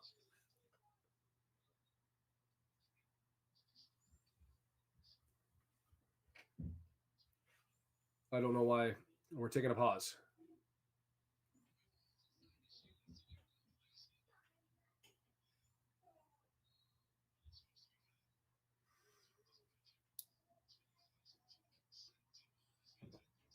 $12,271. Free kick.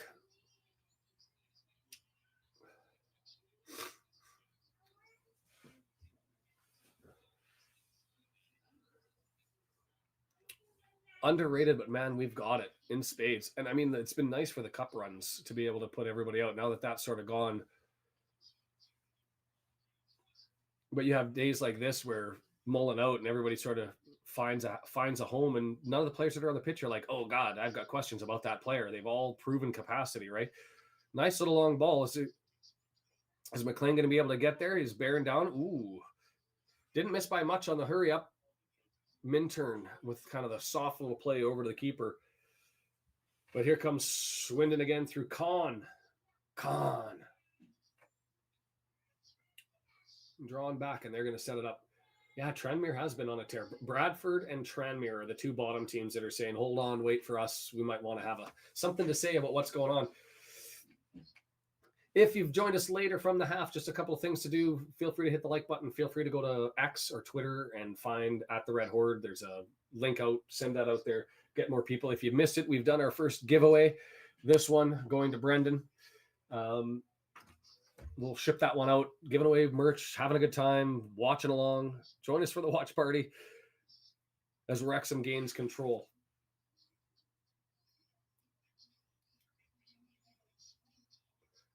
The only obligation, Brendan, is I want a picture. Not of you, of the outfit. I guess with you, whatever. Don't need to make it awkward.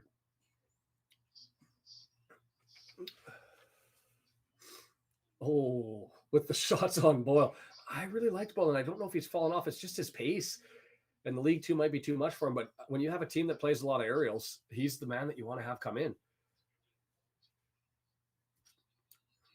Argentina Diaz. It's a pleasure. I'm going to put that up. I haven't done it in a while. I'm going to change the iFollow, and I'm going to put up the country ticker. If you do not see your country on the list below, McLean running forward. Hold on a second. Tackled, but regains it, draws it in, flicked up over top. It's loose. It's there. Oh, Jones. I think he had had to go for it first time, but I don't think he got there and couldn't set his back foot in time. Had to overreach and just couldn't get there with his right, trying to get it on the half volley. And instead he just shot it way out to the right. But have a look at the ticker down below.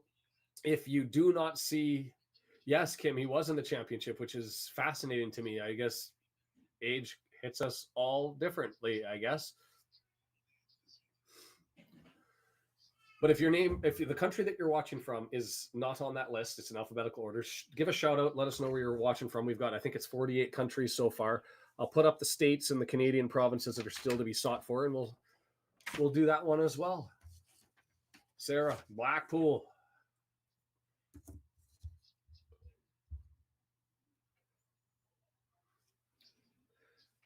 It has been a quieter game for Wrexham. 12 and for Swindon, 12,000 people in the stands.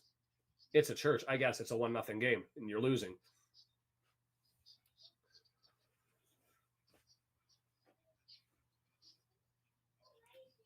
Pushing forward. Swindon now looking for the switch from the left-hand side, right to the edge of the area. Dancing into the area. Marked. Right foot. All the way over. Through the middle of the box. Bouncing. Somebody clear that thing. Yeesh. Bouncing around and everybody's trying to knock it down to their feet. Have a positive crack at it and get rid of it. It's going to go for a Swindon throw-in from the left-hand side. Lee missed it. O'Connor gets it and left foot just scoots it out. Not what I want to see. Yeah, Singapore we've got on the list if it's not there already. I know we've had Singapore because the Singapore flag is so close to Poland and one other country. I know there's a moon in it, but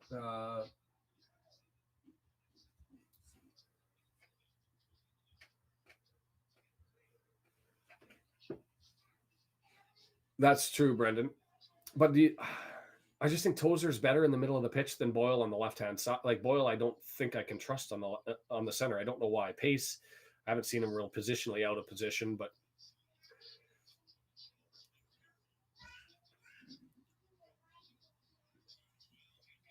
well done. Dancing.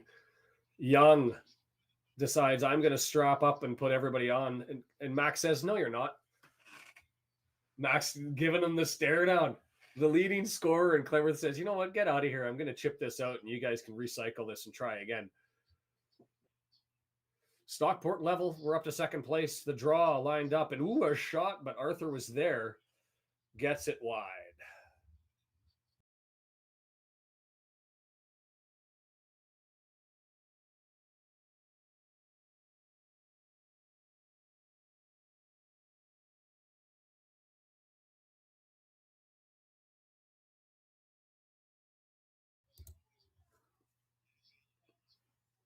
Just watching the replay of the goal here.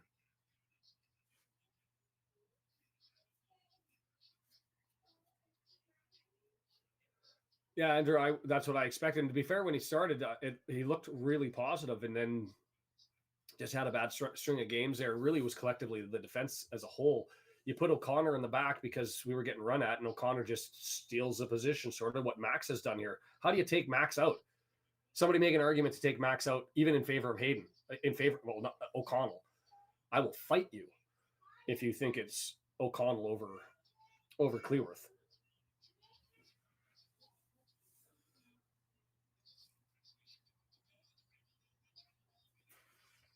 Dalby with it, waiting, holding, letting everybody come forward. It's been a while since we've had an opportunity. Ford, cross, into the box. There! It's down! Get there, McLean! Great save. Ball sits there deliciously, appetizingly right in front of the line. McLean's trying to get there, but the defender gets it first and kicks it out for a throw. Quality cross by Ford, puts it into the dangerous area. Great header by McLean. A better save. Well, Kim, let's hope. I'm cheering for them to hold on. And that by that barrel, hold on. I'd like a 2-2 game. Thanks very much. Gives us 2 points catching up on Stockport with a game in hand. Gives us second place. starts to ask the questions of Barrow, and I would love to put the pressure on them. Let's hope. Let's hope. Brandon, bite your tongue. Bite your tongue. I'm not a McLean hater. I just wouldn't say I'm a McLean fan. There you go. Another comment of the competition question. If Max starts having an illicit relationship with Parky's daughter, that's the only reason I can think he's left out. Yes. He's been that good. Thank you. I haven't looked at my FOTMob, so I appreciate the updates. I will assume they are accurate and have a pump on it. Thanks, W&G.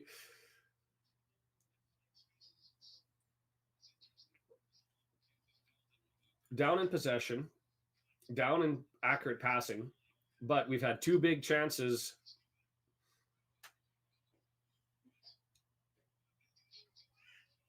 The expected goals, I don't recall a team having an expected goals this low in a game against us this far into the second half.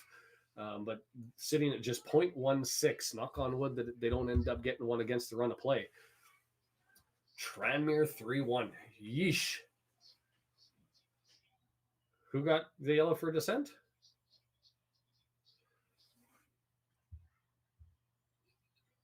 I wasn't paying attention. I just saw a yellow card being held. I think that's a Swindon.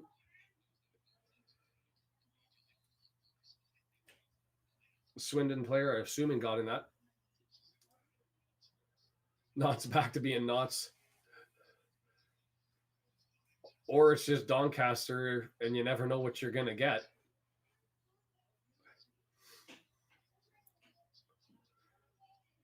Took a lot of time there to get back into play there. Had a free kick, ended up with a yellow card. Now it's back, and O'Connor on the left-hand side. Long ball, hoofed forward. Mendy gets held up. McLean gets held up. And Kemp just runs, not Kemp, Ward picks it up. Merry Christmas, Alex. Charlie Austin, the captain, ended up taking the yellow card there for dissent. Con with it. Dispossessed. That was beautiful. Cannon on the run. Dolby playing advantage. Gets it forward. Is that enough advantage? I guess so. Ford gets it. Punch offside. No. So we'll get a corner.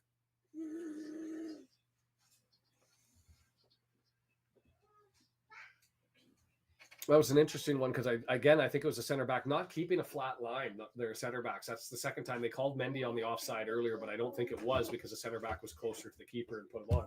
Dada. Hello. Dada. I want to tell you something, Daddy. I got kids.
Christmas drama. It's a beautiful thing. Sorry, guys. I had to run off because I ended up having the little ones with a minor crisis. It required Dad's attention, and that's the first time that's happened this year. So I missed everything that's going on. Kid business. had to blast.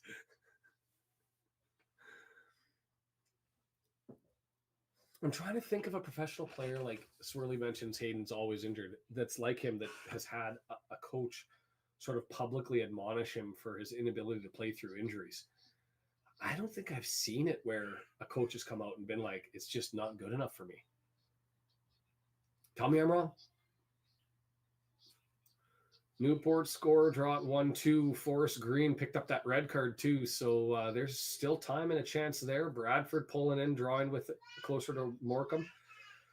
Beautiful ball, left-hand side. Here comes a cross. No, holds on. McLean flips it. Went too far. Was hoping there's two men trying to scream up there and grab it, but Shade gets it. Woo! What do you call that? The half cartwheel, swivel, roll, punch in black. All right. We're going way back. It's still there. Dangerous balls coming in by Wrexham, just not able to get on the end of it. Jones knocks it back, knocks it down, gets it to Tozer, has him reset it, and the pass is not a good one. And here comes Swindon on the counter. 3 players over to the right. That's Young with it, dancing up against O'Connor, crosses it in. Tozer there, flicks it out of play. Let's set up and get some shape now. Here it comes back in, and it's there. And Cleworth kicks it out for a corner. Had time. Yeah, needed a shout to hold. Didn't get a shout to hold. And Brendan, I'm with you. Fletcher, Mullin to come in and put it away. I would hope that that's the case. Still 2-2. Barrow, Stockport, keep that. Wasn't nappy change time. It was just excited still about Christmas, Boxing Day, and too many toys and too many activities and boys being boys and getting into war, and they need dad to go and tell them what for. So I've done my parenting duty for the morning. Now I can take the rest of it off, right? One time. Cross, headed. It's cleared. Lots of players in the box now. Hutton going over to the right-hand side. Mendy against Hutton. That's the first time Hutton got a little bit of freedom from Mendy, but he saves it. Lee, cross, bicycle kick attempt, but it's missed. Drilled down. McLean's not going to be able to get it as Ward goes out there. That was a interesting attempt. Against an injured Stockport side. I mean, who was it that was watching that game? They'll have to tell us how Stockport's looked, given the injuries and things that they've got, and how they've looked in the half. 14 shots to 5. That's what I've got on mine. It's been a long time since we've had any shots play through the midfield. No takers on the country follow, unless, Brendan, you saw one and I didn't. So let's go to the next one, and let's bring up the states. Whoops.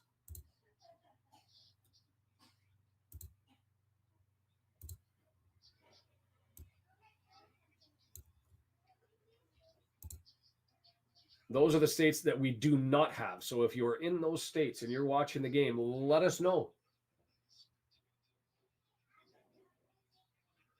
See, Archie, Wrexham posted in their tweet in the comments to the lineup that Mullin was ill. Oh, good ball. Dangerous. Oh, good recovery by Ford, getting back there, getting his foot on it. His Shade ended up running around his left shoulder and get there. Hey, I don't want to see any. Somebody type, because I didn't see a score. I don't want to know the score of the Canada-Finland game, so I'm not going to look up for a bit. Feel free to chat away without spamming and clear the scores. We've got a left-footed entry into the box. Please no hockey score so I can watch that one without knowing the outcome. In swinger. Oh, the Superman punch. That was impressive. Swindon retains. Continued pressure here. Oh, both men go past him. Long shot deflected. It's going to be, did he bash that wide? I thought that was deflected. It's going to go for a goal kick, and so we'll take it.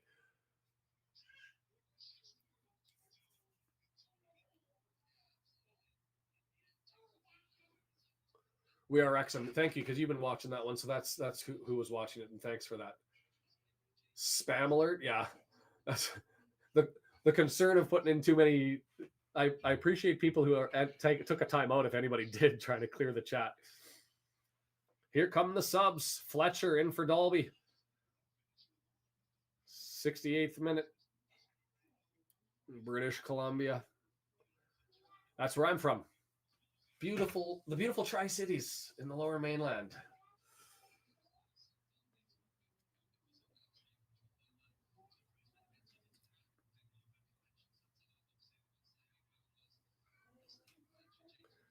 Interesting, Archie. Was going by the tweet, so I'll have to find that comment.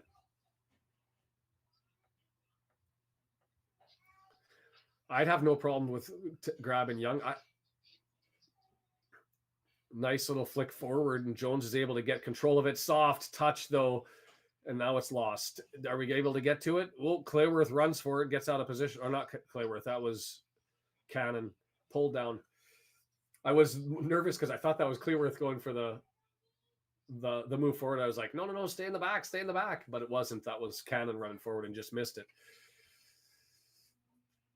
Did I ever yearn to be a lumberjack? No. But I did thought at one point in time I was going to get into lumber sales. But the pine beetle attack that was happening way back in it would have been later than that. Would have been 2003, 2004. The pine beetle attack killed the forestry industry for about 4 or 5 years. And I did not get into lumber sales. And instead I went to Asia and taught English for 5 years. Got into law school, did that. And now I'm a barrister. So not a bad sort of, thank you, pine beetles, I guess. Because it could have been a very different setup. Yeah, bad touch by Cannon. Slap, just kicks it out for a throw, trying to get it to Max. Stockport missing a great chance to take the lead. Matt Jones with the update from Racecourse Ramble. Into the corner. It's kept in. Brewitt there. Jones on him. Plays it all out, and it's going to be cleared out for a throw. Is that in Tozer territory? Might be just outside. We'll see what they do. Forest Green messed up big time in the season. Marcos Felipe Arujo Torres. Thanks. Oh, and Bud Stillwell. A couple of additions. Welcome. Feel free, everybody, hit that like button while you're here, as we are going to get a Tozer bomb over from the right side.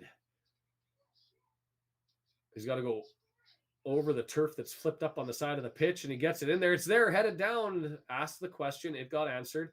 Kemp's looked solid, and we've got a man down. Brewitt? Yes, Andrew, the swell is certainly there, isn't it? Would love to get an extra one. Tranmere 4. What's going on?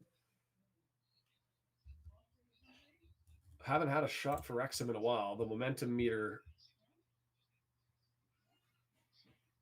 had been mostly with us throughout. Vancouver Island. I proposed on Vancouver Island near Chemainus.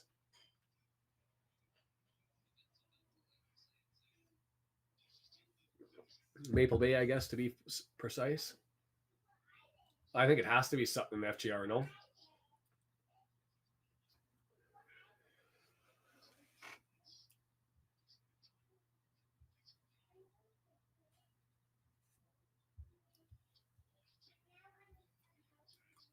I'm surprised Salford's all the way down there, getting smacked 4-1, sitting at 23 points.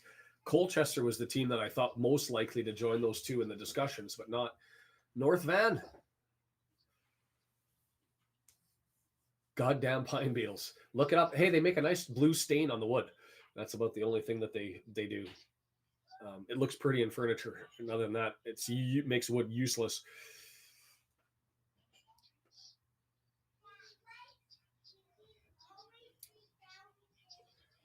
Uh-oh. Brought in. Brought down. Kicked. Oh, Tozer. Oh, Andrew, you're ahead of us, and you just put the poop sign, and that makes me nervous. Hutton gets it over. Pulled down. Yellow.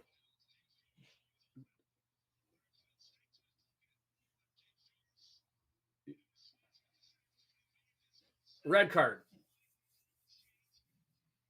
Ah.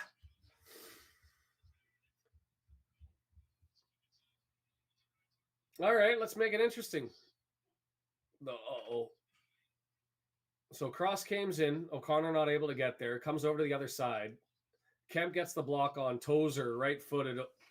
Ogonko gives him the clap. Not able to clear. Oh.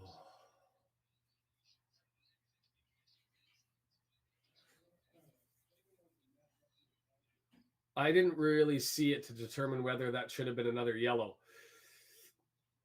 And he didn't really hold the yellow. He held his fingers up to say 2, which maybe couldn't find his card in his pocket, but 2, and then brought the red. So I don't think it was a straight red, but Jones is doing the walk of shame.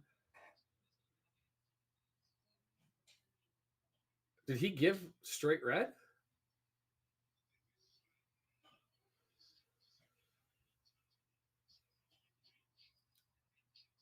So a couple of changes. Luke Young's going to get drawn in here. Jones, and I don't know. It was interesting. He never brought the yellow out of his pocket, but I saw him do this side, which and the commentators, Mark said second yellow. The graphic says red card. I think it was a yellow card to a red,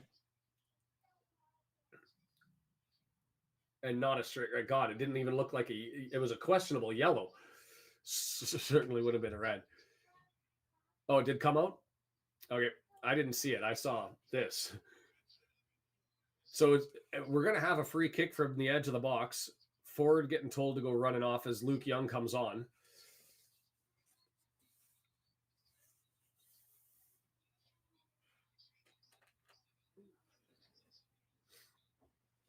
So interesting. They didn't do the sub by taking the short way off. They decided to hold on to things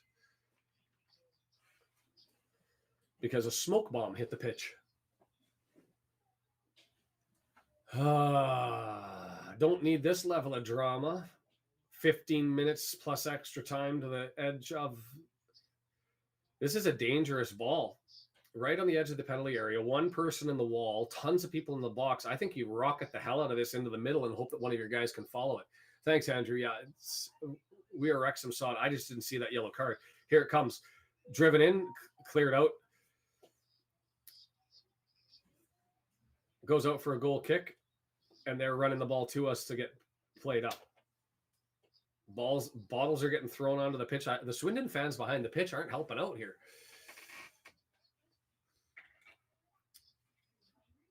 My name is Sean.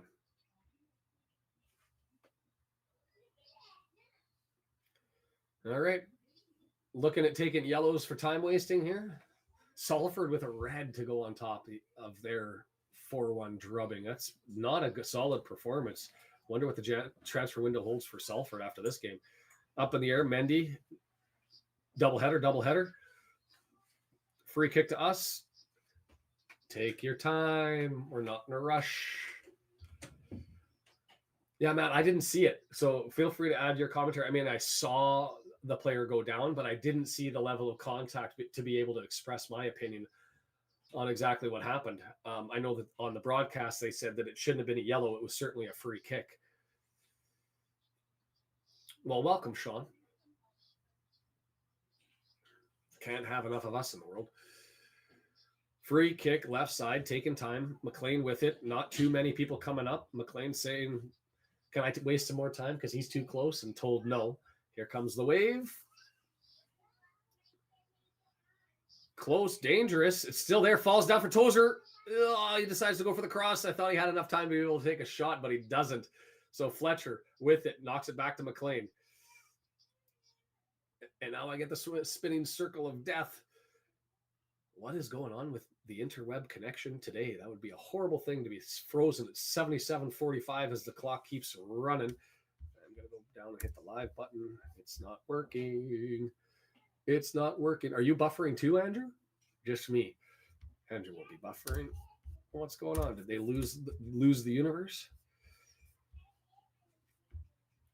Yeah, James Jones gets a second yellow. That's what they've got on the report here. Ford off for Young. Brendan's got it. You're going to have to give us the play-by-play here as I'm now stuck. Am I going to have to figure this out and watch on my bloody phone? This is embarrassing. First time this has happened all year that I can't get into the damn thing. Well, let's do both.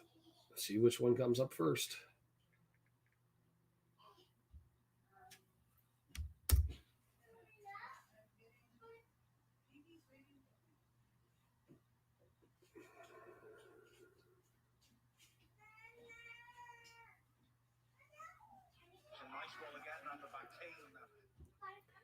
Gonna have to turn it down, but I got this one running in the interim, 79 minutes, 10 seconds. So I'm a little bit ahead of where I was before. Still a 1-0 game.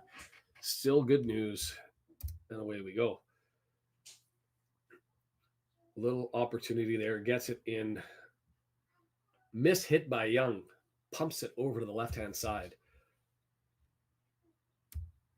Jake Young. Ooh, the drama.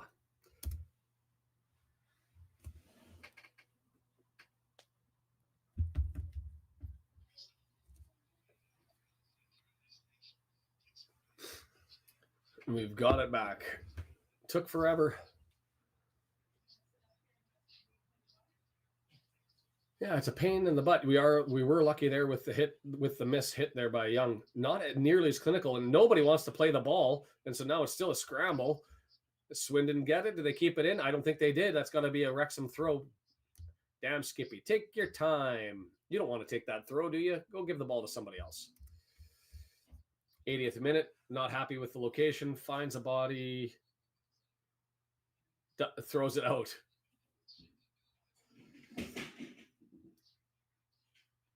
Patrick, Rhode Island. Good stuff. Take one state off the list as Swindon pumps it down the right side. Going to go too far. Going to go for a Ogonkwo. On a goal kick. Slowly find the ball. Take your time. And I am going to do one more thing just before the end, before I come back, is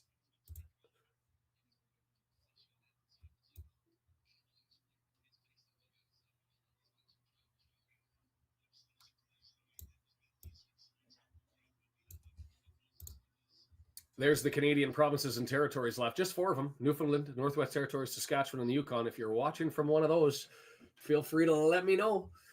Good morning, Pack. Thanks for joining. 1-0. It's been a game that we've had a large measure of control in. It's felt comfortable throughout. And then we just sort of picked up a yellow card as Fletcher's down, and that looks...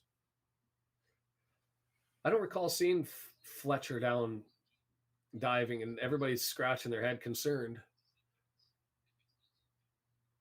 Watching from the Philippines. Do I have the Philippines on my list? I don't think I do, to be fair. Malaysia. I don't think I do. I think that's a new country. Thank you for that one. Mullin coming in for Fletcher makes sense.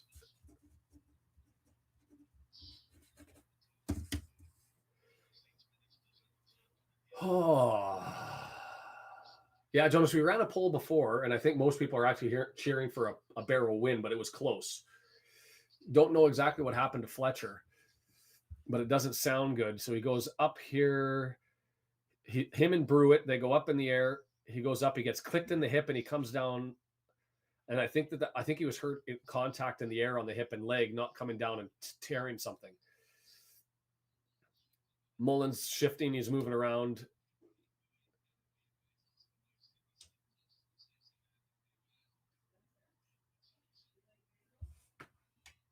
Virginia. Excellent. That brings us, we're getting close to scratching off the boxes here for the U.S. states.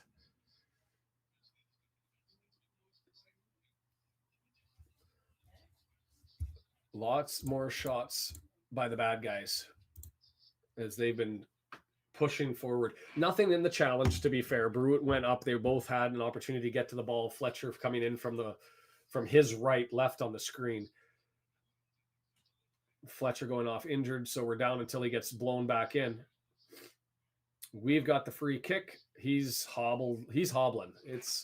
That's not a fake one, and they just play it short to Mendy. Mendy's going to dance with it, keep some possession for some time. Whoa. Miss hit, flob, and here they come on the counter. 3 guys. Young, right side, running on. Oh, God, no, Con. Brutal kick. Con, that was laughable. One-on-one all the time in the world, played over brilliantly by Young, who ran his ass down the entire pitch and was going after O'Connor, had him in the spin cycle. He had him washed as O'Connor trying to figure out what's going on. McLean couldn't get to him. All four guys over there, gets it over to the left side to Con, and Con, brutal. Love it. That was as nasty an attempt at goal you would think. Fletcher back on. We're up to 10. Let's hope he's doing okay in the challenge there, but doesn't really take a chance to get up in the air. Goes out, and free kick from the unnecessary push, and I don't think there was much in it. I think that constitutes a flop myself. Taken down, they're running now. 85th minute. This is going to be drama. Grab your defibrillators, buckle up, get entertained. Here we go. Towards the penalty area, flicked over into the center. Over to Kinsella, over to the right side. Hutton on Mendy. The battle has been on all game, and this time Mendy deflects it out, and it's going to be a corner. Oh, boy. Massive save by Barrow, winding things down there with the score 2-2. It's drama everywhere in League Two. Well, at least at the top. In swinger, coming in. No time wasted. Dangerous. Fletcher gets up and heads it. Well done. A little bit of pace, please, getting out there. If I'm a Swindon fan, I am losing my damn mind as Con gets another opportunity and he roofs at. If they actually thought that we wanted this guy, he's basically said, I don't want to go to Wrexham because I can't kick. Soccer, football is hard, and I don't know how to do one of the most important skills in kicking the actual ball. Like, that was 20 feet up over top. Put it into play. Have a shot and bounce it off the ground. Do something. Hits the coach who goes running for the ball. Going to be a Swindon throw in here as that clock is ticking, but not ticking fast enough. Into the center backs. Swindon with possession on a switch through Brewitt onto the left-hand side. Wrexham over now, pulling their shape over to the opposite side. Shade moves the ball forward.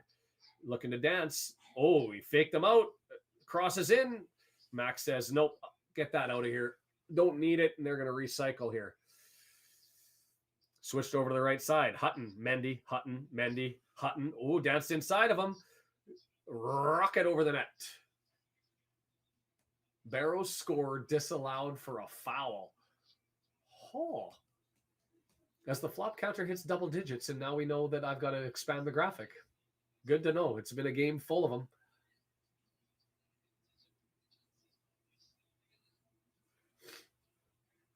Was it Barrow score or Stockport score, or did we get 2 goals disallowed? Because I see We Are Wrexham saying it was Stockport, and Matt from Racecourse Ramble saying it was Barrow. Ogonkwo, long kick down the middle of the pitch. Fletcher there scrapping, holds on to Brewitt. Tripped up for Lee, and we're going to get the free kick. Kemp wanted to dance it away, but he's not going to. He's going to walk the ball all the way over. My mistake. So that's the Barrow. All right.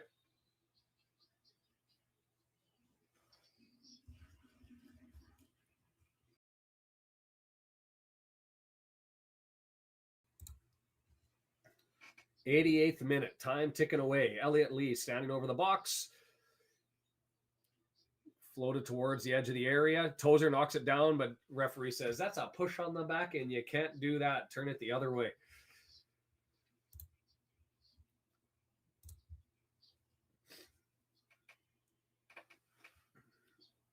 Swindon, center backs. Over to the right-hand side. Hutton picks it up, pulls it back, switches on through Brewitt. He's looking left, and he does follow through. Con's pulled all the way back to the back line. Shade with Con going on his left. Shade looks to Con, says, no, I'll cross this in. And he does. It's all the way across. Mendy knocks it down. Mendy, somebody help. Communicate. That was unnecessary. That's twice that that's happened, that somebody's not yelling at a defender to tell them exactly what's going on. The first one, they left it to Max, and Max kicked it out. I mean, right play. If you don't know who's around you, you kick it back to be clear. Mendy did the same thing, but he had time. So unnecessary corner here. That's 2 of them. 89th minute, clock ticking in swinger. Here it comes. Header dangerous, up and just over top by inches. We don't know yet. I'm sitting at the 89th minute. Somebody else will find out probably before me, as I'm still at 89:02. That's a little bit of miscommunication in the back line that's happened twice now. My guess on extra time, I'm going to say 5. Maybe 6. 5 is what I'm hoping for. Lee off. Davis in. Let's go. Yeah, it could be on Arthur. That's 2 in a row. Shots are 15-12 as Swindon catching up here on making this a game, and really their finish has let us off the hook. Davis involved, got beat in the air. It comes on down, able to be saved, and just kicked out by Ben to slow things down. And here comes a quick throw by Swindon. Ball comes in extra, and they play the ball. And that's a good way to waste some time, is now ball boy helping out there. Ooh, 6 minutes of added time.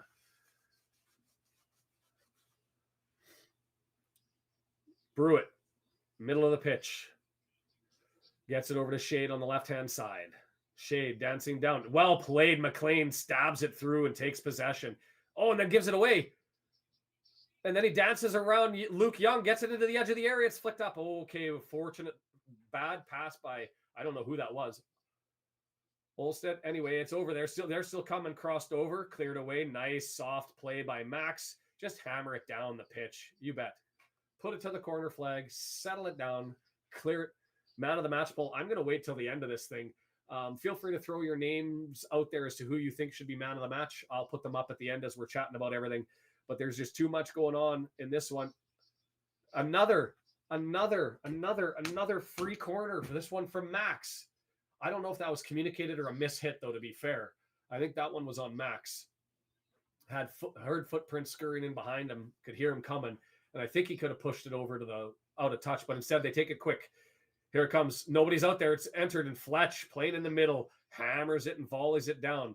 Nobody forward, moving up. Davis is the only man up there chasing around everybody up at the top. They swing back the other way. Davis on his horse towards the middle as the switches onto the left-hand side. Get there, Davis. Put in your efforts, sir. Poor ball, knocked down. Max doesn't really play it well, and it ends up getting scooped back in. Kemp, edge of the area. Cross into the area. Oh, the woodwork. Still alive. Holy Jesus. Jake Young flicks it up over top. Arthur getting there, trying to climb the ladder, and it's one of those ones where you see in the right hand doesn't get there. Boink, off the woodwork, comes down, falls over to the right. They get another free crack at it. This was dangerous. Right foot, yeah, the swipe. That was one of those ones that was slow enough you could do the whole Hail Mary, Mother of Grace, and hope that thing goes over. Yeah. Dangerous. And then lands there. Everybody scrambles over to the left, and they just punch it over to the right. How do they miss? This is a gift of 3 points if we take it. Like, knock on wood. But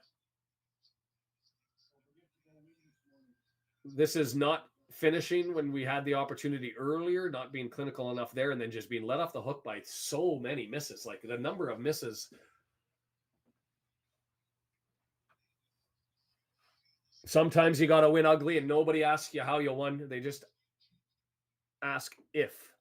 Oh, danced. McLean just got danced by Shade. Shade, lots of space across it, and well done there by Luke Young getting over. Knock that down, and here comes a corner. Holy 3 minutes. There's been no stoppages and no wasting of time, so we should be at the 6 minute mark that we hear a whistle. Arthur's going to get asked the question here. You can just kind of feel it. Short ball.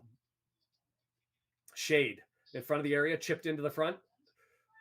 Punts it down. Now over to Con. We'll take a shot from Con. Oh, in corner of the box. Mendy over there, knocked down. Oh, it's freed up. Deflect, and Ogonkwo. Thank you, Arthur. That's tough because that was a double deflection as Trentner goes up 5-1. Holy. Oh, my back's hurting me.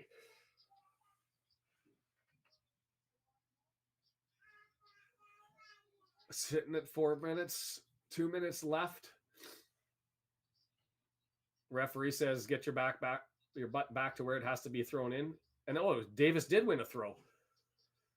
Good on Davis. Wins it down, gets it to the corner flag. Fletcher sitting there at the corner, standing there, gets pushed off. He's still got his foot on the ball, even though he's to ground. And it comes free. Well done by Fletch. Under 2 to go. Let's figure this one out, boys. Solid in the back. Clearances all day. And somebody communicate defensively. Please, for the love of all things holy.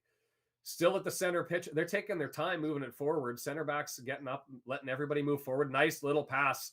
That was Kemp. Got ahead. Cross. Arthur steps out. Well done, Arthur. He was playing the goal, playing the shot, but he was on that back foot. And as soon as it shot across the front of goal, he dove out across the right and pulled it in. Deflected Ogonkwo. Sounds like a law firm I could get behind. Deflected Ogonkwo. The fans are walking out of the pitch in a 1-0 game where their team's moving forward. Make it make sense. Should be into the final minute now. Into Swindon's half. They're crossing the midfield stripe. Shade just draws it in. Taking his time. He's switching it over to the right-hand side through Con. Con looking forward. Cross into the box. Ogonkwo there. Collects. Falls on the ground. Snuggle up to that thing. That ball is a squishmallow and just hold on and cuddle it. Playing it up. He's got a player behind him looking to nick. Somebody just needs to have a look. It looks like he looks. That vision of the mask being a concern.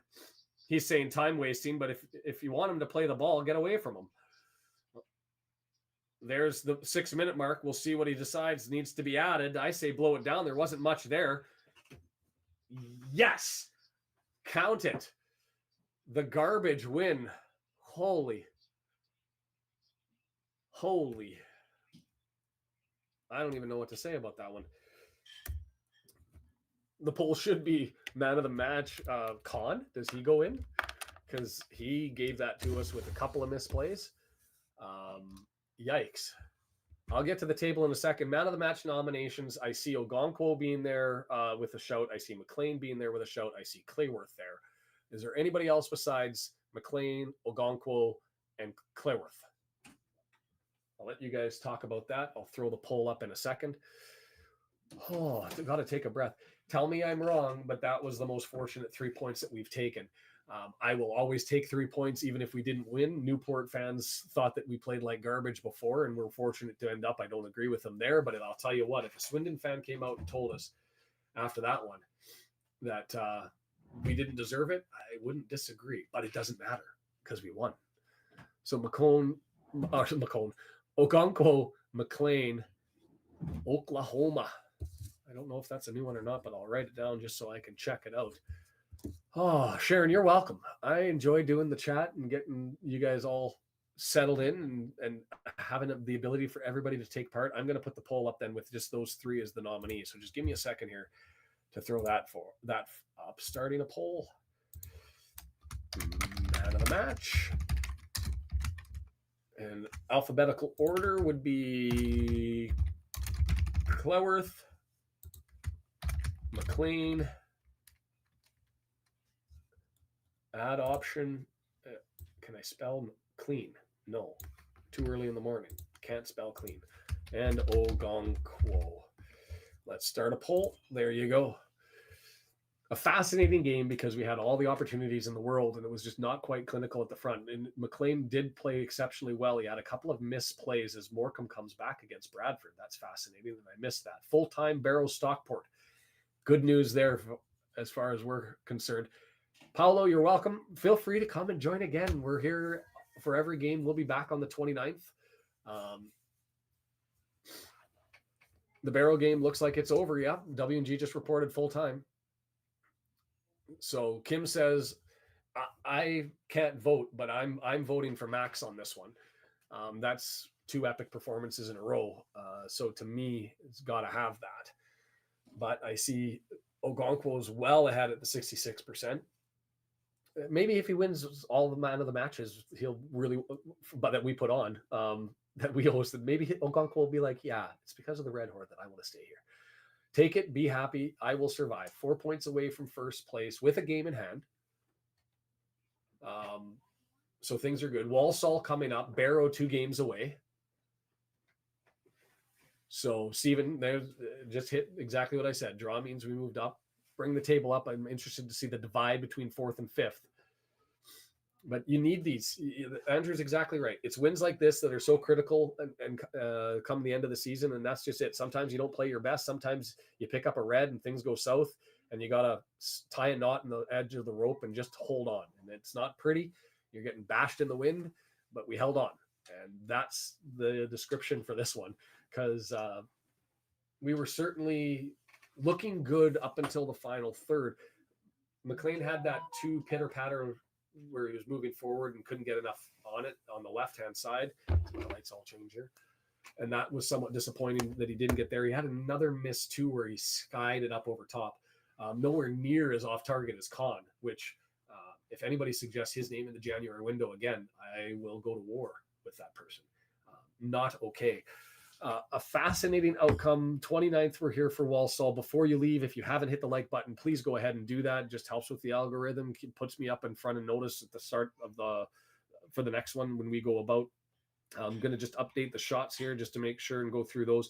So lost out on the possession battle, 56-44, which is pretty close to what the league or what the team's averages were. We were still ahead in expected goals, but the expected goals kind of suggest that a draw should have been warranted. And they did end up nicking us with the number of shots taken in that one, getting up to a whopping 16 before the end of the game. We only ended up with 1 shot in the second half. Fascinating.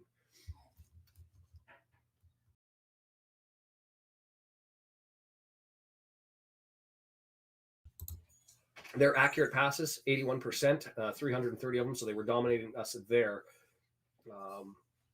Anything else that goes out there, they had the woodwork. They had lots of opportunities. Khan's going to be having nightmares over that one.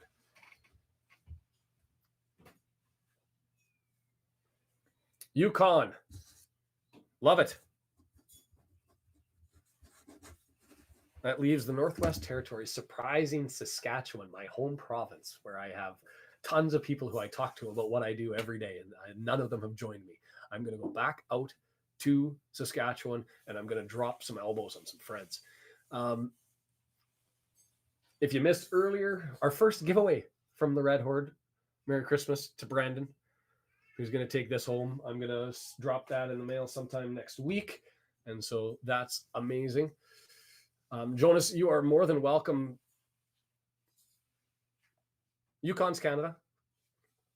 That's a territory. MK Dons. Let's have a look at the table here and see what we've got. Now that, breathe. Just madness. Oh, I see I've got WhatsApp messages and I wasn't.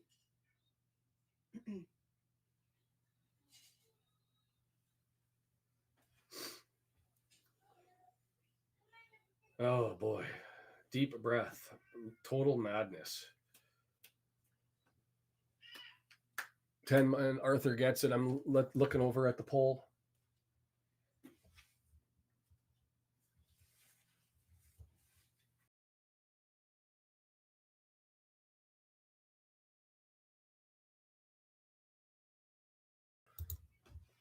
So the League Two table as it sits, Crew still playing. Oh, that one just went to full time. So it is that big gap that's just getting wider and wider between the 4th and 5th place teams. As everybody's identified, game in hand, but 4 points behind Stockport. So we've got an opportunity, hopefully, to be able to reel them in. We've got a game up against Barrow coming up, who's now fallen with a result of that draw in the Mansfield win earlier today. So Barrow now sitting at 4th place. Mansfield sitting in 3rd, 1 point behind us, but with a game in hand. So I don't even know if that's scheduled. I should look that up as my clock is still running. Brendan says he never had a great save in the game. I'm sort of with you. He had positional saves. He had great positional saves. He avoided troubled saves by setting himself up well. I vote for Max. But It is what it is. Matt, thanks for joining. Enjoy the Walsall game. I'm still envious when people get to go, but enjoy that. Spread the message if you enjoyed this and do your thing. If you guys haven't been over to Racecourse Ramble, he does a pregame series throughout. And I believe you're doing a post match as well. Lots of good stuff coming from his channel and from his podcast. And so go and check out him. 4 points off the top, game in hand, a point up and a game behind from Mansfield. And Barrow's still there, 23 games played, 44 points. That's your top four. Then you go through a 5-point drop down to Knots. And that's with a game in hand for Barrow. Knots is now 5 points behind fourth, 6 points behind Mansfield in Mansfield 2 games in hand. And they are 7 points behind us with a game in hand. Crew, with their loss, they end up falling down into 6th place, and so they're sitting at 37 with a game in hand. That divide just gets bigger and bigger and bigger. Next match for us, Walsall, Bradford City getting Stockport. And so Bradford City pulling the 2-2. They were up 2-0. Morecambe able to come back as Morecambe sitting at 22 games played. Still might be a bet to pull in and ask the question as to what's going to happen at the top in this one. K. Ross Ramble. I haven't heard of the K. Ross Ramble, but I've got Tommy Cause, yes, Men in Blazers. They've got their new one that's out there for sure.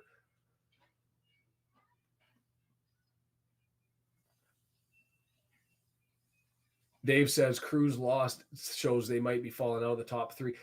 I think the issue with Knots is you just don't have center backs.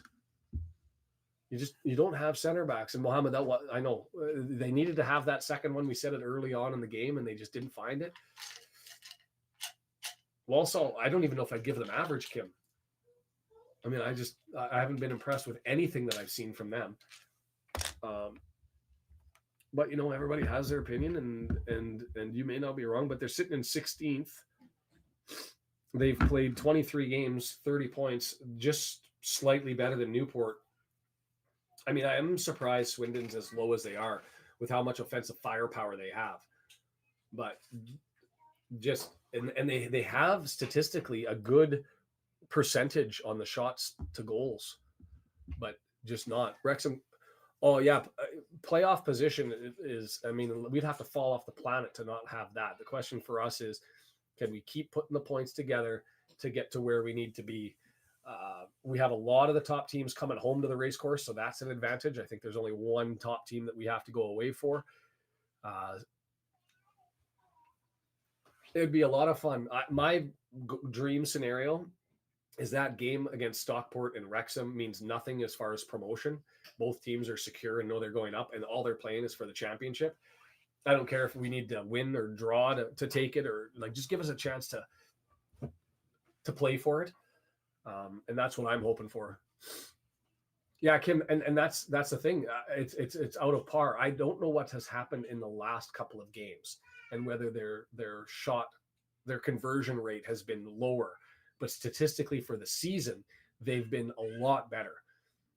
Mansfield have Doncaster, and then another good game with the Stockport one. We'll be pulling, I think, is that the same week that we've got Barrow? Sort of unfortunate with the FA Cup game around that we've got such an important game against Barrow. Barrow pulls Accrington Stanley next week at home, and then they come to us on New Year's Day.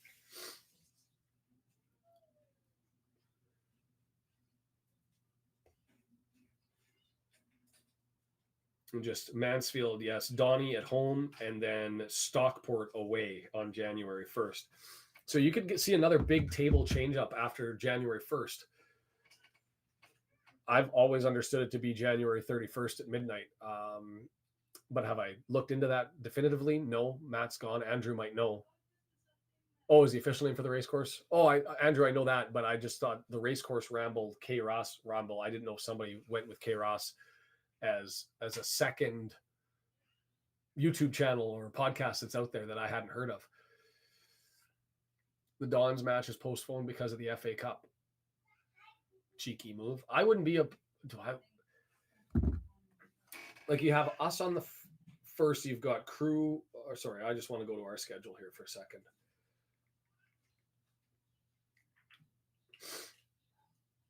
So Walsall away next Friday. I sure hope that that's 3 points, and I wouldn't like the drama. I'd like to make up some points, and maybe I'm getting greedy, but give me some goals for on that one, please. Then we've got Barrow. Oh, and we did postpone the Dons game. Okay, that's good. And that was because that would have been on the 6th. So we freed up Sunday the 7th, 6 o'clock in the morning start for me.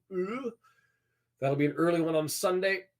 I'm hoping I get to watch that one, but we'll figure that out and a means to do that. But Andrew's got it January 1st to January 31st.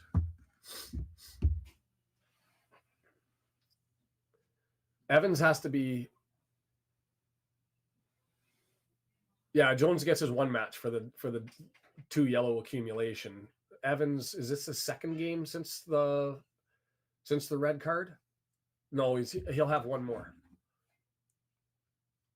I think. Yeah, he got it against Colchester. He received the red card against Colchester. That was on the 16th. We've played Newport County and now have Swindon Town. So Walsall will clear that up. So Evans will be back against Barrow. That's good news. Jones will be back for Barrow. That's good news. Hopefully Mullin gets better. Don't know what the situation is with Palmer and whether he'll be ready to go. Fletcher obviously took a knock on the left hip today and didn't look 100%. Bradford could help us. You know what? Anybody who's in the bottom 5, I will actually start cheering for Notts County wins. At the end of the day, whoever the lower team on the table is, I want them to win, except in the top 4. I want draws if Mansfield, Stockport, or Barrow are playing each other. So Barnett's there. He seems to be healthy. He at least made the reserve list, so that's positive. The injury stuff, considering we're halfway through the Christmas break games in the FA Cup, we seem to be okay. I mean, you get to January and you look at things after the 13th. Yes, we'll have that postponed game to make up, 2 postponed games to make up, because we've got the FGR one. No, yeah, it was the FGR one. We've got just every week. 13th Wimbledon, the 20th Newport. We don't get a Tuesday game until the middle of February. So only 3 Tuesday games for the remainder of the season at the moment. Add whatever FA Cup games we have to that and the FJR and the MK Dons. So there's lots of time to fill those in. Andrew, you think so? That's a fascinating debate I'd like to get into. I mean, I can see TOC moving to the midfield in a game where you're up against a team that loves their crossing. If they love their crossing and they're not going to attack you off the pitch and off their foot, then by all means move TOC up into the midfield. But if you're going to run into a team like Swindon or teams that end up looking to do the interplay through passing the ball in, I like TOC in the back there. I think Boyle is fit. I think it's just a question of his speed, and we've been beaten up too much with it. So, Kim, absolutely. Stockport, mental toughness. They're down like 6 players to injury. I think that what they do or don't do during the January transfer window is going to be interesting, because I think of the teams around them. I think Mansfield Town will improve. I think will improve. Barrow, I'm not sure whether they've got the ponies to step up with some cash, but they'll try to make a move or two. Stockport, I'm curious what they do, because they've got their injuries. What do you do with the 22-man squad when you've got people coming back? Barry, is he moving on? What there's lots of questions at Stockport, and January window will be fascinating to watch. I mean, for us, the biggest question I think is Ogonkwo. And what clarity do we get, if any, after that January window? Is he just staying on loan and playing out the string? Is he getting a recall and Arsenal wants to end up keeping him? Are they gonna say we're not interested and we're gonna cut our losses, and then he's basically able to sign with whoever wants, and Arsenal takes its bit of money and pockets it? There's lots of intriguing options there going forward. That's a brilliant question, Benjamin, and I have no idea. I mean, I think I know what he'd say. I think he'd say whatever helps the team. But if you play midfield and that's been your bread and butter, I think it's hard to end up coming back and playing a new position. He does it well.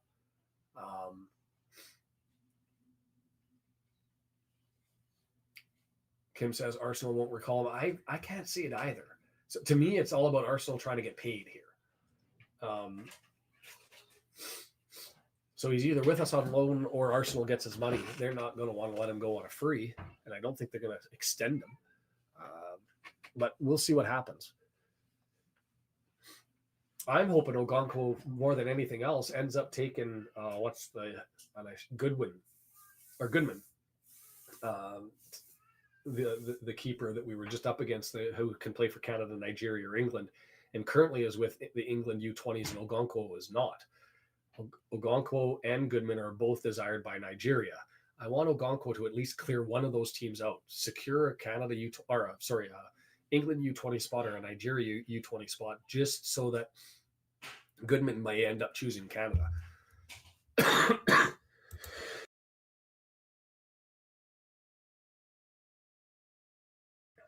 Yeah, both Evans and Jones will be back for the Barrow game, so we're good there. Not a lot on the stats. I mean, I'm interested to see that goal that was disallowed and what my thoughts were on that one. I just want to take a look at the scores, even though they're ticking around up here, to see if there's any surprises. Walsall beating Crewe is fascinating to me because I don't expect Walsall to win anything. They just haven't shown me much. And then we'll wrap things up. I should stop the poll here. If you haven't got a vote, I'll stop the poll in about a minute. It looks pretty clear that Ogonko's taken this one. Wasn't my choice, but that's why we give it to you guys to have the vote. I'll probably put that in I haven't done it. I haven't published them. I make them and then I don't put them out there. It's my mistake. So I'll have to do the back-to-backer for him. Brendan, I'm 100% with you. TOC looks comfortable in the back line. And I think putting him there was an absolute epiphany. And one of the big reasons why we've had, other than Fozzie recognizing he couldn't play at this level and stepping away and or being suggested to step away, we may never know. There was talks, Kim, that this could be the last little stretch for Young in a Wrexham jersey. If we go and get a midfielder, I mean, it's interesting to me that he's come on ahead of Davis. But if you go through at least my ranking of the midfielders, Lee and Evans are penciled in every match. Cannon, Jones, Davis are all sitting there looking solid. And then who do you bring in next? Young, I have over Davis. Davis I have over Young. It didn't turn out this match. But I'm curious to see if Young is put out on loan or sent away. I know that's the heart and soul of your team, but you want your best squad list to go out there. It wouldn't surprise me. Would it be sad? Absolutely, but it wouldn't surprise me.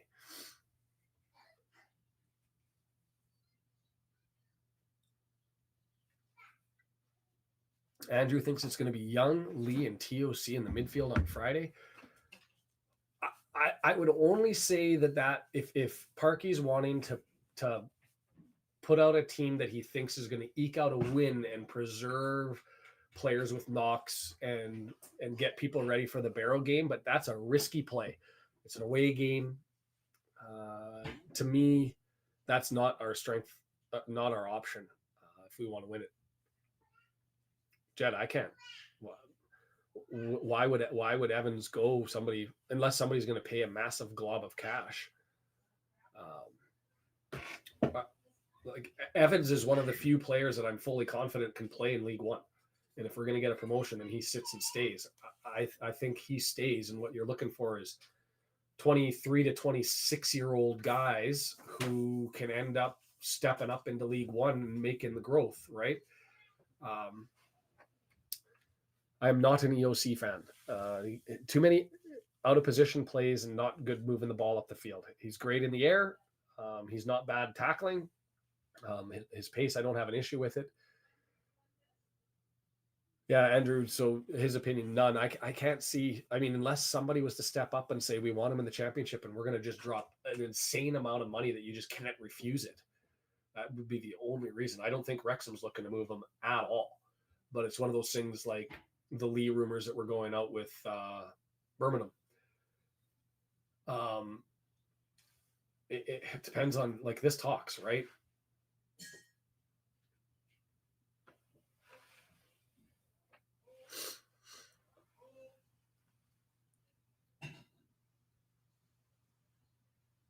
So it'll be interesting to see, Andrew. I mean, I don't know what your guys' take is on putting out the best squad available every single game, or whether you end up playing the strategy up against maybe what you would consider a weaker team. So you play people out. Yeah, Jet. And there's no way for me to be able to control whether.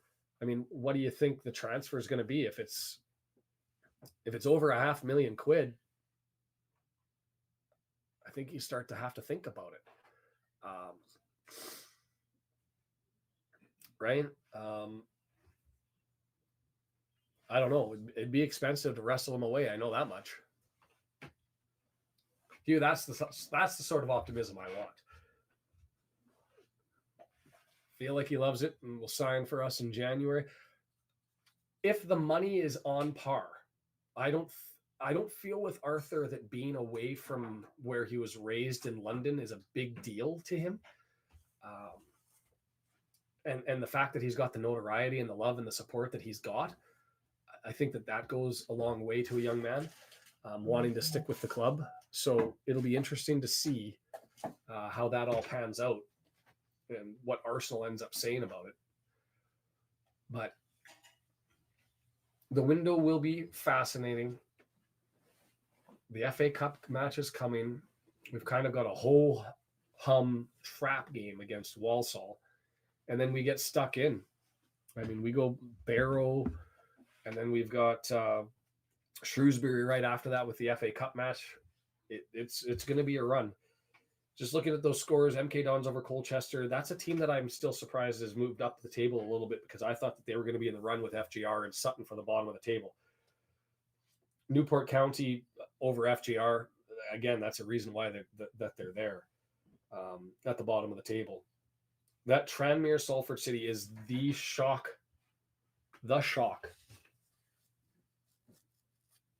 of this round. I mean, a 5-1 butchering, and Salford City, who knows what's going on with them and what their ownership group will do. I mean, the SCMP protocol, its biggest weakness to me, the financial fair play, is that they allow football turnover to be free money given without a loan that's not a loan from the owners, or 50 plus 50% of the turnover. So Salford City doesn't have good turnover. They don't have a lot of fans. They don't have a lot of merch sales compared to everybody else. Their turnover is low, one of the lowest in League Two. But they do have owners who have been pumping in cash. But at some point in time, when you end up saying, we're not getting the turnover that we want despite putting the money in, do you keep taking a run? Because you're going to hit a ceiling at some point. And maybe they end up starting to scale things back a little bit. Just doing enough to hold on to League Two and allow the club to end up worrying about its marketing and worrying about bringing people in. So, Benjamin, see, that's the news. And if you have that video, I would love to see it. I haven't seen that one. So if you could find it, feel free to send me a message on Facebook Messenger if you can.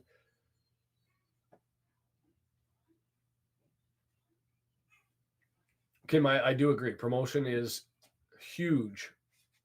But if you're Arthur, assuming Arsenal's not going to sign him, nobody else is going to pick him up. He doesn't get recalled to Arsenal. Then does he sit here until we get to April, March, and he decides when it looks like promotion is likely? That's what I'm curious about.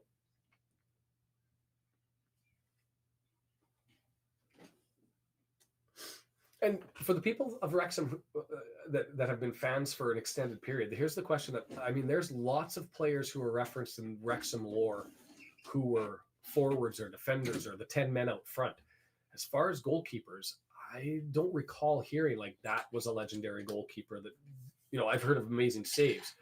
But to me, Ogonko's hitting up at that top echelon that you get when people start to talk about goalkeepers and what they've done for a club. Yes, there was love for Foster for the last, what was it, 8-9 games he did last year, and get that save will always live in infamy. Infamy? Maybe that's the wrong word. But Brendan, see you Friday. Thanks for being here. We'll drop that in the mail. I don't know if I'll get it to you this week or next, but it is coming, I promise. I'm with you, Michael, on less glitz, except I think the byproduct of the glitz is being packed stadium and being in, like, he's a football guy. That's who he just seems. I don't know his character. You just sort of hear the interviews and you follow along. He's a football guy. He wants to play in front of some fans, and he wants to be supported, and he wants to put out good performances. He's being supported. He's got people in the stands, and so I think that's for him. Brendan, I appreciate it. Thanks, man.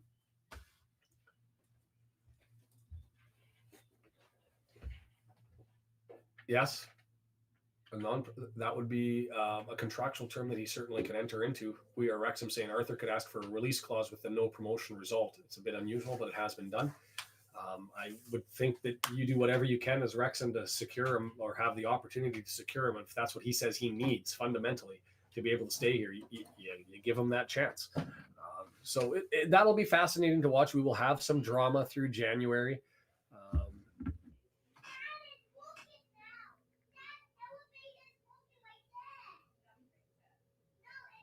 Walsall, Barrow, Shrewsbury, and then we've got Wimbledon, Newport, Crawley, Salford, Bradford, Sutton. We don't really get to a league game after Walsall until we get to Notts, February 17th. Gillingham, Accrington, Stanley, Morecambe, Harrogate Town, Tranmere, Grimsby, and then it gets interesting because you've got Mansfield over Easter.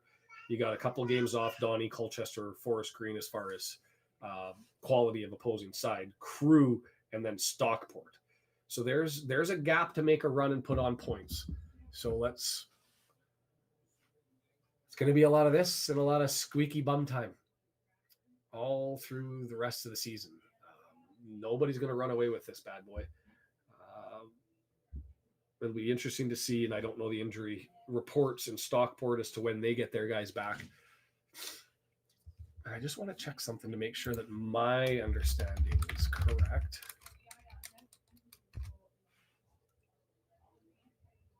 Because there was talk earlier in the year. I mean, Bradford City, I'm curious to see what they do because they may end up bringing Jake Young back instead of Cook being their guy there. Imagine that depends on if they're close or not. If I recall correctly, he's on a he's up for a contract, and people are linking him to Huddersfield, and I hope I've got the connections right. Barry is on loan from Aston Villa to Stockport. There were talks when he was healthy of a potential recall. I don't think that's going to happen, and I think he's away for a couple of months. So in any event, if there's not much there, we're going to shut down the poll, give it up to Ogonkwo. That's pretty clear and evident from the vote. Where does that end up leaving it? Did I shut it down? No, I didn't. It's right here. No. I didn't. I logged out of it. Foolish. But we'll log back in and clear it all up. Yeah, Tranmere, but they've been on a run lately, right? So what are they? Who are they? Are they going to be a competitive team? I mean, it's too late in the season, I think, for them to draw up to the top. But yeah, 63% for Ogonkwo. I'm going to write down that so I don't lose the percentage. 63%. Oh, 64% for Ogonkwo. And let's wrap that poll up and finish it. Last minute vote got in there and pushed it over the 2/3 lineup. Only 5% for Max. I was watching a different game than you guys were. Fascinating. But we all have our I'm becoming a massive Max fan. Massive, like exactly the type of person that we needed on that right side. Hayden, too soft to be able to continue playing. O'Connell, I don't think is the answer. And so Max giving me some comfort. Yeah, I get that. And there's always going to be mistakes. And the biggest mistake that we had all game, and I'm sure Parky's going to be working on it, is just not chatting. And if that's on Arthur, then so be it. If that's Tozer going to have to get more vocal as the captain in the middle as he's running around trying to follow, that's on him.